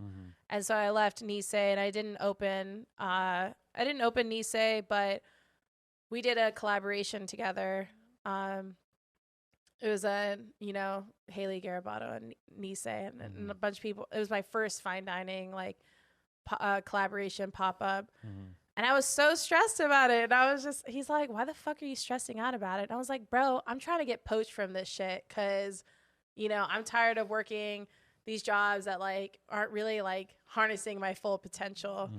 And, afterwards he was all what's up? Do you want to work at Nisei? And I was just hell yeah, dude. So it was kind of I know he was trying to push me to do my pop-ups full time, but it just wasn't realistic, for me. And I have a concept, but I don't have I'm not really invested in trying to open up a restaurant right now. And you got time to figure that out. Yeah. So like you said, you'll be cooking forever. Yeah. So I was I was cooking with him during the pandemic, and that was just a wild time. It was so crazy, but there was just I'll never forget this. And we actually talk about this a lot, where when we talk about the bento boxes, I'd make these little roses out of daikon. Yeah. And, I'd be going down, doing the shit. And he's just he's what are you doing? We need to do all this other stuff. And I was just they need these fucking daikon roses. But really, I think I needed it. Yeah. But it was just fun. Like, you know, I enjoyed working with him, and you know, he works really hard, and I think like he has a very clear vision of what kind of food he wants to make. That's what I really like about working with him. You know, I only say this because he's not here in the room. Yeah. He's going to listen to this. Yeah, I know. But I think that is something that he's like, his vision is very clear. And, you know, what his expectation of us is very clear too. It's not like, you know, he's pretty like upfront, and, you know, I like to be able to like be very honest and upfront about where I want to be and like what I want to get out of things. And I think being able to have that kind of conversation with your chef it was very new for me, but I think it's crucial to like what my next stages are in my life are. And I think that's kind of why I've been at Nisei for this long. And I think that there's obviously more to come from me. So yeah, definitely. Yeah, I think that I'm just really happy about where we've actually grown as a restaurant too. Like, you know, I'm a part of that as well. Like, yeah, definitely. From like the pop-ups and stuff like that. And I'm just really proud of like everyone too. And I like say this like pretty like regularly at work, but it's just like, I think that, you know, the amount of energy and effort we all put into it, I think we just really care deeply about this restaurant because, you know, I think for me personally, it gives like, you know, so much room for my growth. And I think I see that with other people. It's like, yeah, we're just cooking food, but I think that we also like are invested in like, it's more than just like cooking food at Nisei. I think it's to develop like you know, the skill to like, you know, the self-discipline and all of these things that I feel like are very crucial to working there. I feel like you guys are doing an important thing right now in the time that we're in. Yeah. Because the upscale casual restaurant has taken over that concept, and it's been regurgitated and done again and again and again and again. Yeah. And so I love fine dining. I think that it needs to survive, and you guys are one of the shepherds of that, right? So that's important. And just to see where he's come from, just from, you know, I did a podcast with him when they were just putting in the bar in Iris in the office upstairs. Yeah. You know, and then to come now and see that he's got a full team with a GM and a pastry chef and a sous chef, and I'm like, damn, it really shows the determination. Yeah. And, you know, and the bar is right next door. Like, that's cool. You know, yeah. And when sometimes I've talked to a lot of chefs on the show, and sometimes the chefs with the most shit are the most unhappy. Yeah. Just because you have a successful restaurant doesn't mean you need another one or a restaurant group. Yeah. Or even if you don't have a restaurant and you have a pop-up, like, you're no less of a chef, right? Now, I say that because you put in your time, you know, because there's also other people out there that are like, I got a pop-up. It's like, you've been doing this for 3 years. You know what I mean? Yeah. Like, how are we supposed to trust you with teaching the next generation of chef? Yeah. Like, the people who teach my kids, whoever they are, is going to be a person that has experience. Yeah. You know what I mean? I don't want young teachers. Just like I look back now and I'm like, I think older chefs is where it's at for young cooks. And even for us. Yeah. Right? I definitely think you know, so Nisei is the first restaurant that promoted me as a sous chef. So it's like my first management role. And I think about that a lot now, where I'm like, damn, I'm teaching people now. Yeah. And I'm just like, it feels so weird for me because I still feel like the student. Right. I will always feel like the student. Right. And that's kind of like but that makes you a great teacher. Like, right now, I always equate it to other shit. You're like, you've done your studies and you're in your doctorate, right? And you have to teach some classes to do your doctorate, right? So you're like, you're doing it. Yeah. Just you're finishing school. Yeah, I think that I was actually just talking about this the other day, how so there's like the sentiment, right, where you're never a chef, you're always a cook. I don't agree with that. No. But I feel like, I don't think you necessarily have to put in your time, but you kind of do. Mm-hmm. Like, I don't like the idea of like where you have to experience trauma to no trauma. So, but that's like that's what people mean by putting in your time. What I think I mean by putting in your time, and if you're gonna identify as a chef, what I mean when you say you put in your time is that you understand the culture behind it. Yeah. And you understand like how like there's this immense like pride, but also just like a community that like, if you support the community, we're going to have your back. Mm-hmm. But if you're going to call yourself a chef and then you shit on us and then you like aren't really like about us when like in our time of need, you're not a chef. No, you can't definitely not.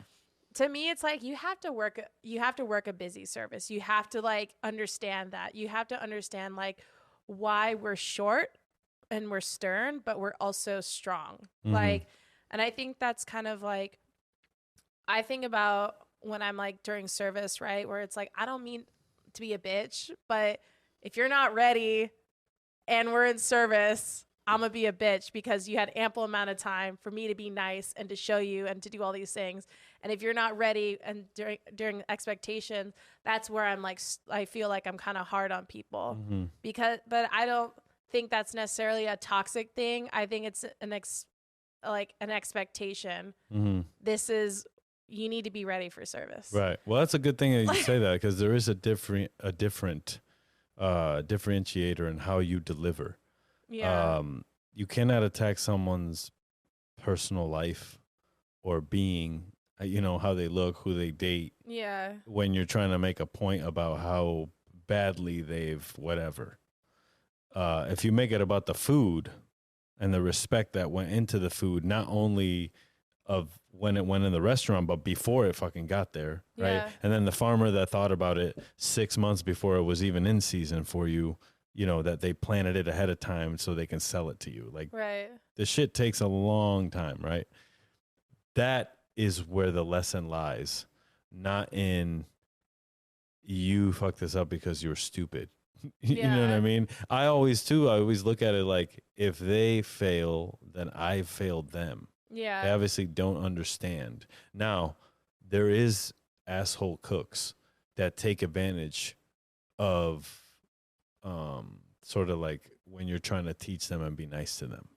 Yeah. And I don't like that shit. I don't respect that shit. I talk about this all the time. It's called, what is it called? Weaponizing competence. Have you heard of that? No. Oh.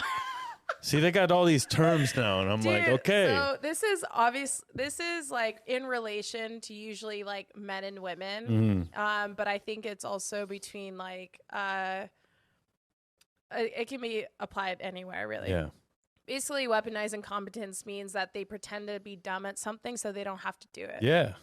Yeah. And I talk about that a lot because I think that if I know you know how to do it and you're just playing dumb on purpose, that's what's going to infuriate me even more because we've been over this, and it's just like, it's not just like, that's happened in so many like times in my life when I'm just like, I started calling people out on it. It's like, dude, like, I know what you're doing. Yeah. Yeah. It's like, don't play me, son. Yeah, exactly. So it's kind of like, there's always going to be like those people, but at the same time, it's just like, I don't got time for this. No, definitely not. Definitely not. No one has time for it. Yeah. And that's what I mean. I don't think that everyone that's cooking food right now today, like in the industry, necessarily should be in the industry. Like there's a lot of dirty ass fucking people out there. Like, and I'm talking hygiene wise, like, oh yeah, don't take care of themselves. And then they just, a lot of it's out of necessity, but a lot of it is like just snot-nosed fucking people that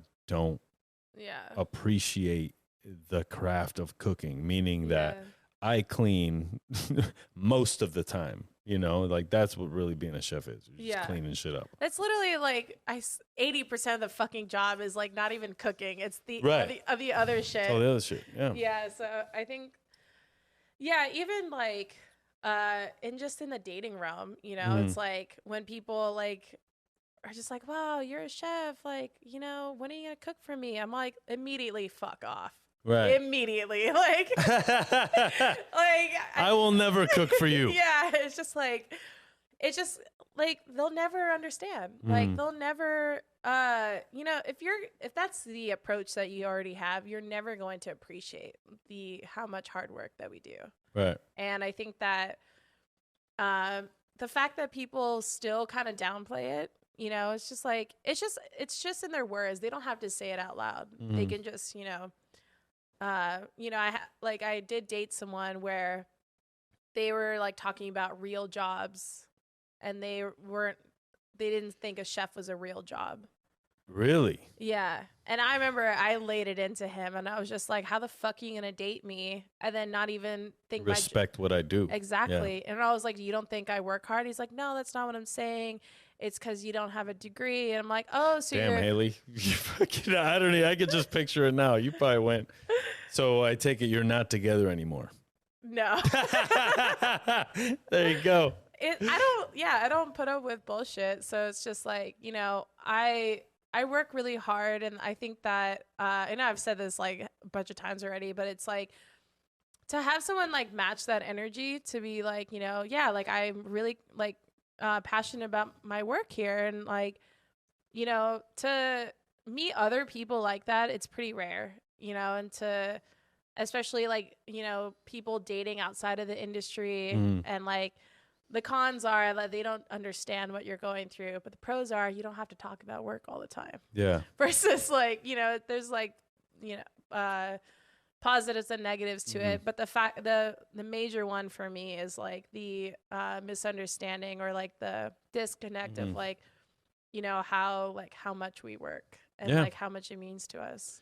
And I love that for us. I really do. I think that's something we have to combat too, is like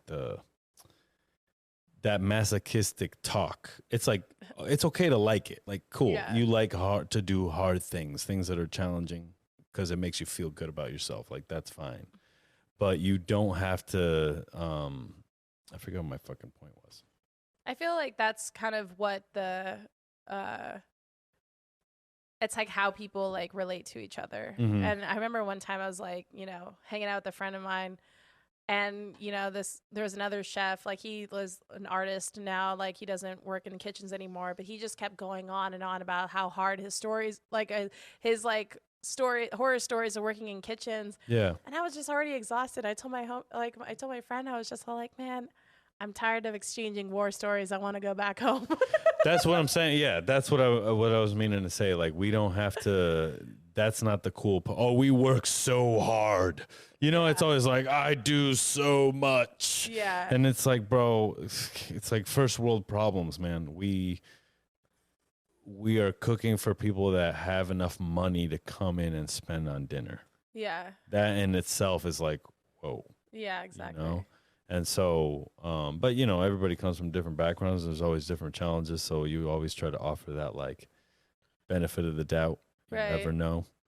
But, like, there's some chefs out here who just love to bitch and moan, and they have it all. Yeah. They got Michelin stars. They got this over here. And then it's still not enough. Yeah. It'll never be enough. That's it. And that's kind of, you know, I try to constantly challenge myself, constantly, like, you know, always, like, you know, do things different, because I don't want to be that person. Yeah. There's so many people that I don't want to be like, because it's just like, I grew up with learning under chefs like them. I grew up, like, you know, in my culinary, like, infancy to, like, you know, they always bitch. They always, like, were complaining about where they were at, and then they would tell me I was going to feel the same way. And I was like, nah, dude. Yeah, that's the thing. Like, oh, don't worry. You're going to hate it. Yeah. Or you're going to this. It's don't fucking tell me what I'm going to do. You know what I mean? Like, what the fuck? It's also like, you know, like, bro, you hate your life so much that you want other people to hate their life as, like, equally as you do. It's just like, maybe you should not do this anymore.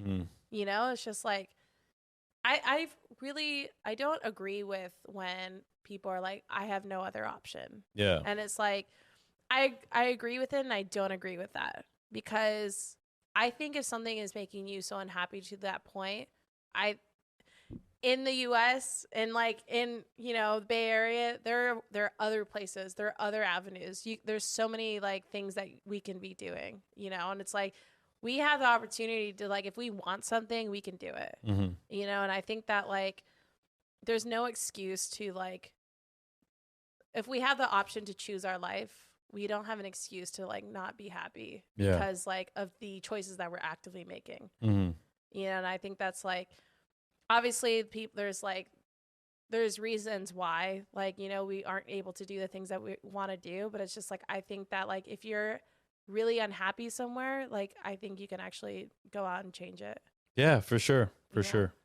That's why there's a lot of, cooks and stuff that were part of the wave of like the free stages back in the Noma and all them, and a lot of them are like, well, they abused us. And I'm like, well, you moved over there and decided to stage there. Yeah. Like how does that, I don't know. Part of that to me is like kind of a cop out.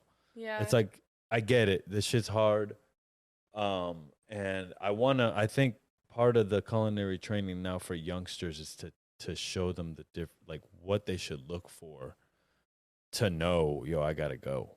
Yeah. This is not where I need to be. I still think that I, even as like, been cooking like 10 plus years, like I would still be down to stage somewhere. Yeah, and I think definitely. That like, and I don't think that like, how to describe this? I don't want to like, prevent myself from having an opportunity to learn from the best chefs in the world. Yeah, for sure. But I also don't agree that these chefs literally profit off of free labor. And I think that like there should probably be some sort of like limit to how much they can do that. But I also think that like it's kind of like, we all understand that to be able to get a stage at these places, like it's a big fucking deal. It's not everyone can get into these places. It's like kind of like a double-edged sword, right? We all want to learn from the best restaurants in the world, but they're also profiting off of free labor. Definitely. So it's like, how do we like, I'm not like promoting free labor, but it's like, I know that like for me, it's like, it's an internship, like it's an opportunity to work from some of these restaurants. But when you go in there and get these internships, what the fuck are you actually doing? Picking herbs for 6 hours out of the day. Yeah. You gotta, yeah. You know what I'm saying? It's just like, that's kind of like, where I don't agree with it, where it's like, if you're just a grunt soldier. Yeah, because I did that shit. So it's like, if I'm going to be in there and like learning from like the best, it's like, obviously it's a trust thing, right? It's like, you don't know who this person is staging. So, but it's also at the same time, it's like, you have to actually teach them. Can't just fucking pick herbs all day. Yeah. It's like, there's such a thing with staging now in California. Like you have to pay your stages, which I don't not agree with, but if I want to go stage somewhere and like the restaurant can't afford it, then I can't stage there. And I'm like, I shouldn't be shut out. If I want to work for free, I should be able to. Yeah. With no kind of like, oh, well, no, like we have to pay you. It's like, trust me, I know you're broke. Like you're a restaurant. You don't need to pay me. Yeah. Like, can we just set that precedence up, and like have a little bit more open dialogue? What we need is more than a James Beard or World's 50 Best or whatever. We need like a foundation that's led by us. Yeah. Not a nonprofit, it's not for money. It's just like, we just need some heads of the table to be like, this is what we've done. Yeah. Like to take care of conflict and things like that. And we don't need to blow it out of proportion or give it to the media. It's just like somewhere internal where we can all just be and talk about what's going on. Yeah. I think one thing that I really reflected on about all the restaurants that I've worked at is that you're willing to go through a lot of hardship depending on how much desire you have. And I think that like I put myself through all of these like really like awful behaviors because I wanted it so bad. Mm-hmm. And I think that how that's relevant to a lot of like the industry nowadays is that some people just don't want to put up with that shit, and that's fine. Like, and I think we need to recognize that it's like not everyone has the same desire of like being either being a chef or cooking in the way that we have before, how we've learned from other chefs. And we have to respect and honor that. Yeah, definitely. And I think that a lot of people don't really aren't connecting the dots about that because, you know, some people don't learn the way that we have learned and they don't want to. And I don't agree that that's not how I want to teach people. But we can't like assume that the way we've learned is the blueprint and like the it's like the general way that we should be teaching people. That we have to understand that people learn differently. And I think that's like the one thing that, you know, now that we're teaching the new generations of like cooks and stuff, that we have to recognize that not everyone wants to learn that way and they don't have to, but it depends on like what they want to get out of it is how we should really determine like what we're really teaching. I would like not to you know, limit what we teach, but it's just like how we teach. Does that make sense? No, it made sense. It made sense. I just look confused all the time. No. Yeah, it's just like I think that, you know, like a lot of people yelled at me and stuff like that because I fucking deserved it. But I'm not gonna do that to other people because I realize that like not everyone learns like efficiently that way. No, they don't. But I will say that I learned that way, and I don't know if it's because of my parents. I do. You know what I'm saying? But like, I feel like if you do learn that way, then it's okay to say that as a cook, and it's okay to raise your voice in a fucking kitchen. Like, it's a kitchen. Yeah. I don't want to take that core pirate ship kind of mentality away, and I think we can have both. I think we can have tenacity and ferociousness and be little cupcakes inside at the same time and like nurture each other. And you know what I mean? As at the end of the day, chef is mom. Right? That's all we're doing. It's like nurture, but like also, you know, caring and ferocious when we need to be. Yeah. Protecting our fucking ethos or whatever we're trying to do with our restaurants and our food. Yeah, I think that, you know, now that I've gotten to like this point in my career, like all I do is reflect on like where I've been. Yeah. Yeah. It's kind of crazy because I just never thought I'd be 30s, am I right? Literally, when I turned 30, I was like, I didn't want to make like a huge deal out of it, but like what I did, I like asked myself, what did I dedicate the last 10 years to? And it was like a pretty like big question for me because I was like, damn, like I really just like people pleased. I just did what other people wanted me to do. Like I was drinking a lot. And so then now that I turned 30, I was like, damn, I'm just going to do whatever the fuck I want now. And that's kind of like how like this new chapter of like not, you know, like early 20s was like a cook and like, you know, traveled like mid 20s. And now I'm at a point where it's just like I'm building the life that I want. Yeah. And I think that like being able to check in and ask yourself these questions, like what did I dedicate this time to, like is like really like important for me. And so now that I think about where I want to continue in the next 10 years, it's like, damn, like, you know, I don't want to, you know, teach that way like other chefs have taught me. Yeah. You know, I don't want to do the things that I did because I didn't want to, but I felt like I had to. Yeah. So now I'm at the point where it's just like, I just want to be able to travel and to keep cooking and stuff. And I'm like so grateful to be able to like have the opportunity to travel with Chef David for like Nisei events and like all these things that I never thought I was going to get that like to that point in my career. It's also because I don't think like, you know, the opportunity was there for me. But when I actually like started to like expand a little bit more, I was just like, damn, like life's pretty all right. Fuck yeah. Haley, when we first started this, you're like, I don't know how I'm going to do. You did great, girl. You laid it out. We're over here like 2 hours in. Oh, shit. But yeah, I just want to say thank you for coming through. I appreciate it. We'll do this again for sure. It's a long life. be chefing forever. So, yeah. you know, I'm it going is to be what an it old is. lady, dude. Yeah, right. On the show, talking your shit. You know, at least you can look back on it and now you know that there's somewhere where you've told your whole story. I know. I was kind of worried because I feel like I do talk hella shit, and I was like, but it doesn't matter at the end of the day. And like anybody that really gets like super upset about anything that you said, like that's their problem. It's my truth, though. Yeah, it's your truth. Like that's why their are they getting problem. mad about this? Is literally what I experienced. Yeah, like. for sure. And that's why I always say like I have some of the same bad experiences too with some people, and then because I talk to a lot of people, I'll know people that love them, you know. And who am I to take that love away from them to that person? It's like, you might love them, but I still think they fucking suck. That's what I'm saying. and that's cool. We can all just live with that.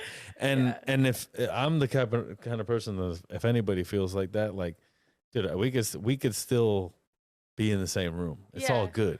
We can still kick You it. know? Yeah, like it's just all, they can't be in the same. The other person. You know what I'm saying? It's all good. Yeah. So let's shout out Nisei real quick so people know where it's at. Do a little commercial. Nisei SF, where are we? Where are you located? It's on Polk and Green in Russian Hill, 2316 Polk Street. Okay. Open. I have a lot of packages delivered there. I know. That's why I asked you first. You gave me an intersection. I was like, do you not know the address? No, I know. Of course I do. Yeah, Nisei and Bar Iris, come through. Dope. Yeah. And how many courses is your tasting menu? 14. 14 courses. I think so. Don't quote me on that. God damn. Yeah. Well, keep fine dining alive. Thank you so much. Probably gonna get 2 Michelin stars this year. Just calling it right now. So, you know, you guys have been doing it. I've been there last year. I went there this year. I know what's coming. So you could say you heard it here first. All right. Even though I know you guys think that in your brains. It's all good. All right. Sucio Talk Podcast.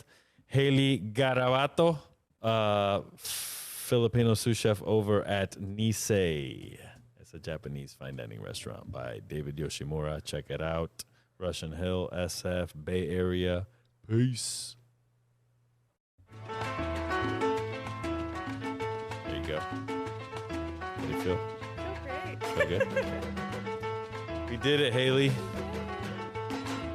That was fun. Yeah, it is fun. Talk about shit. Yeah, talk your shit. You just like, it's good to just sit down and let it all out. Yeah, right? Dude, David was just all like, fuck, finally. He's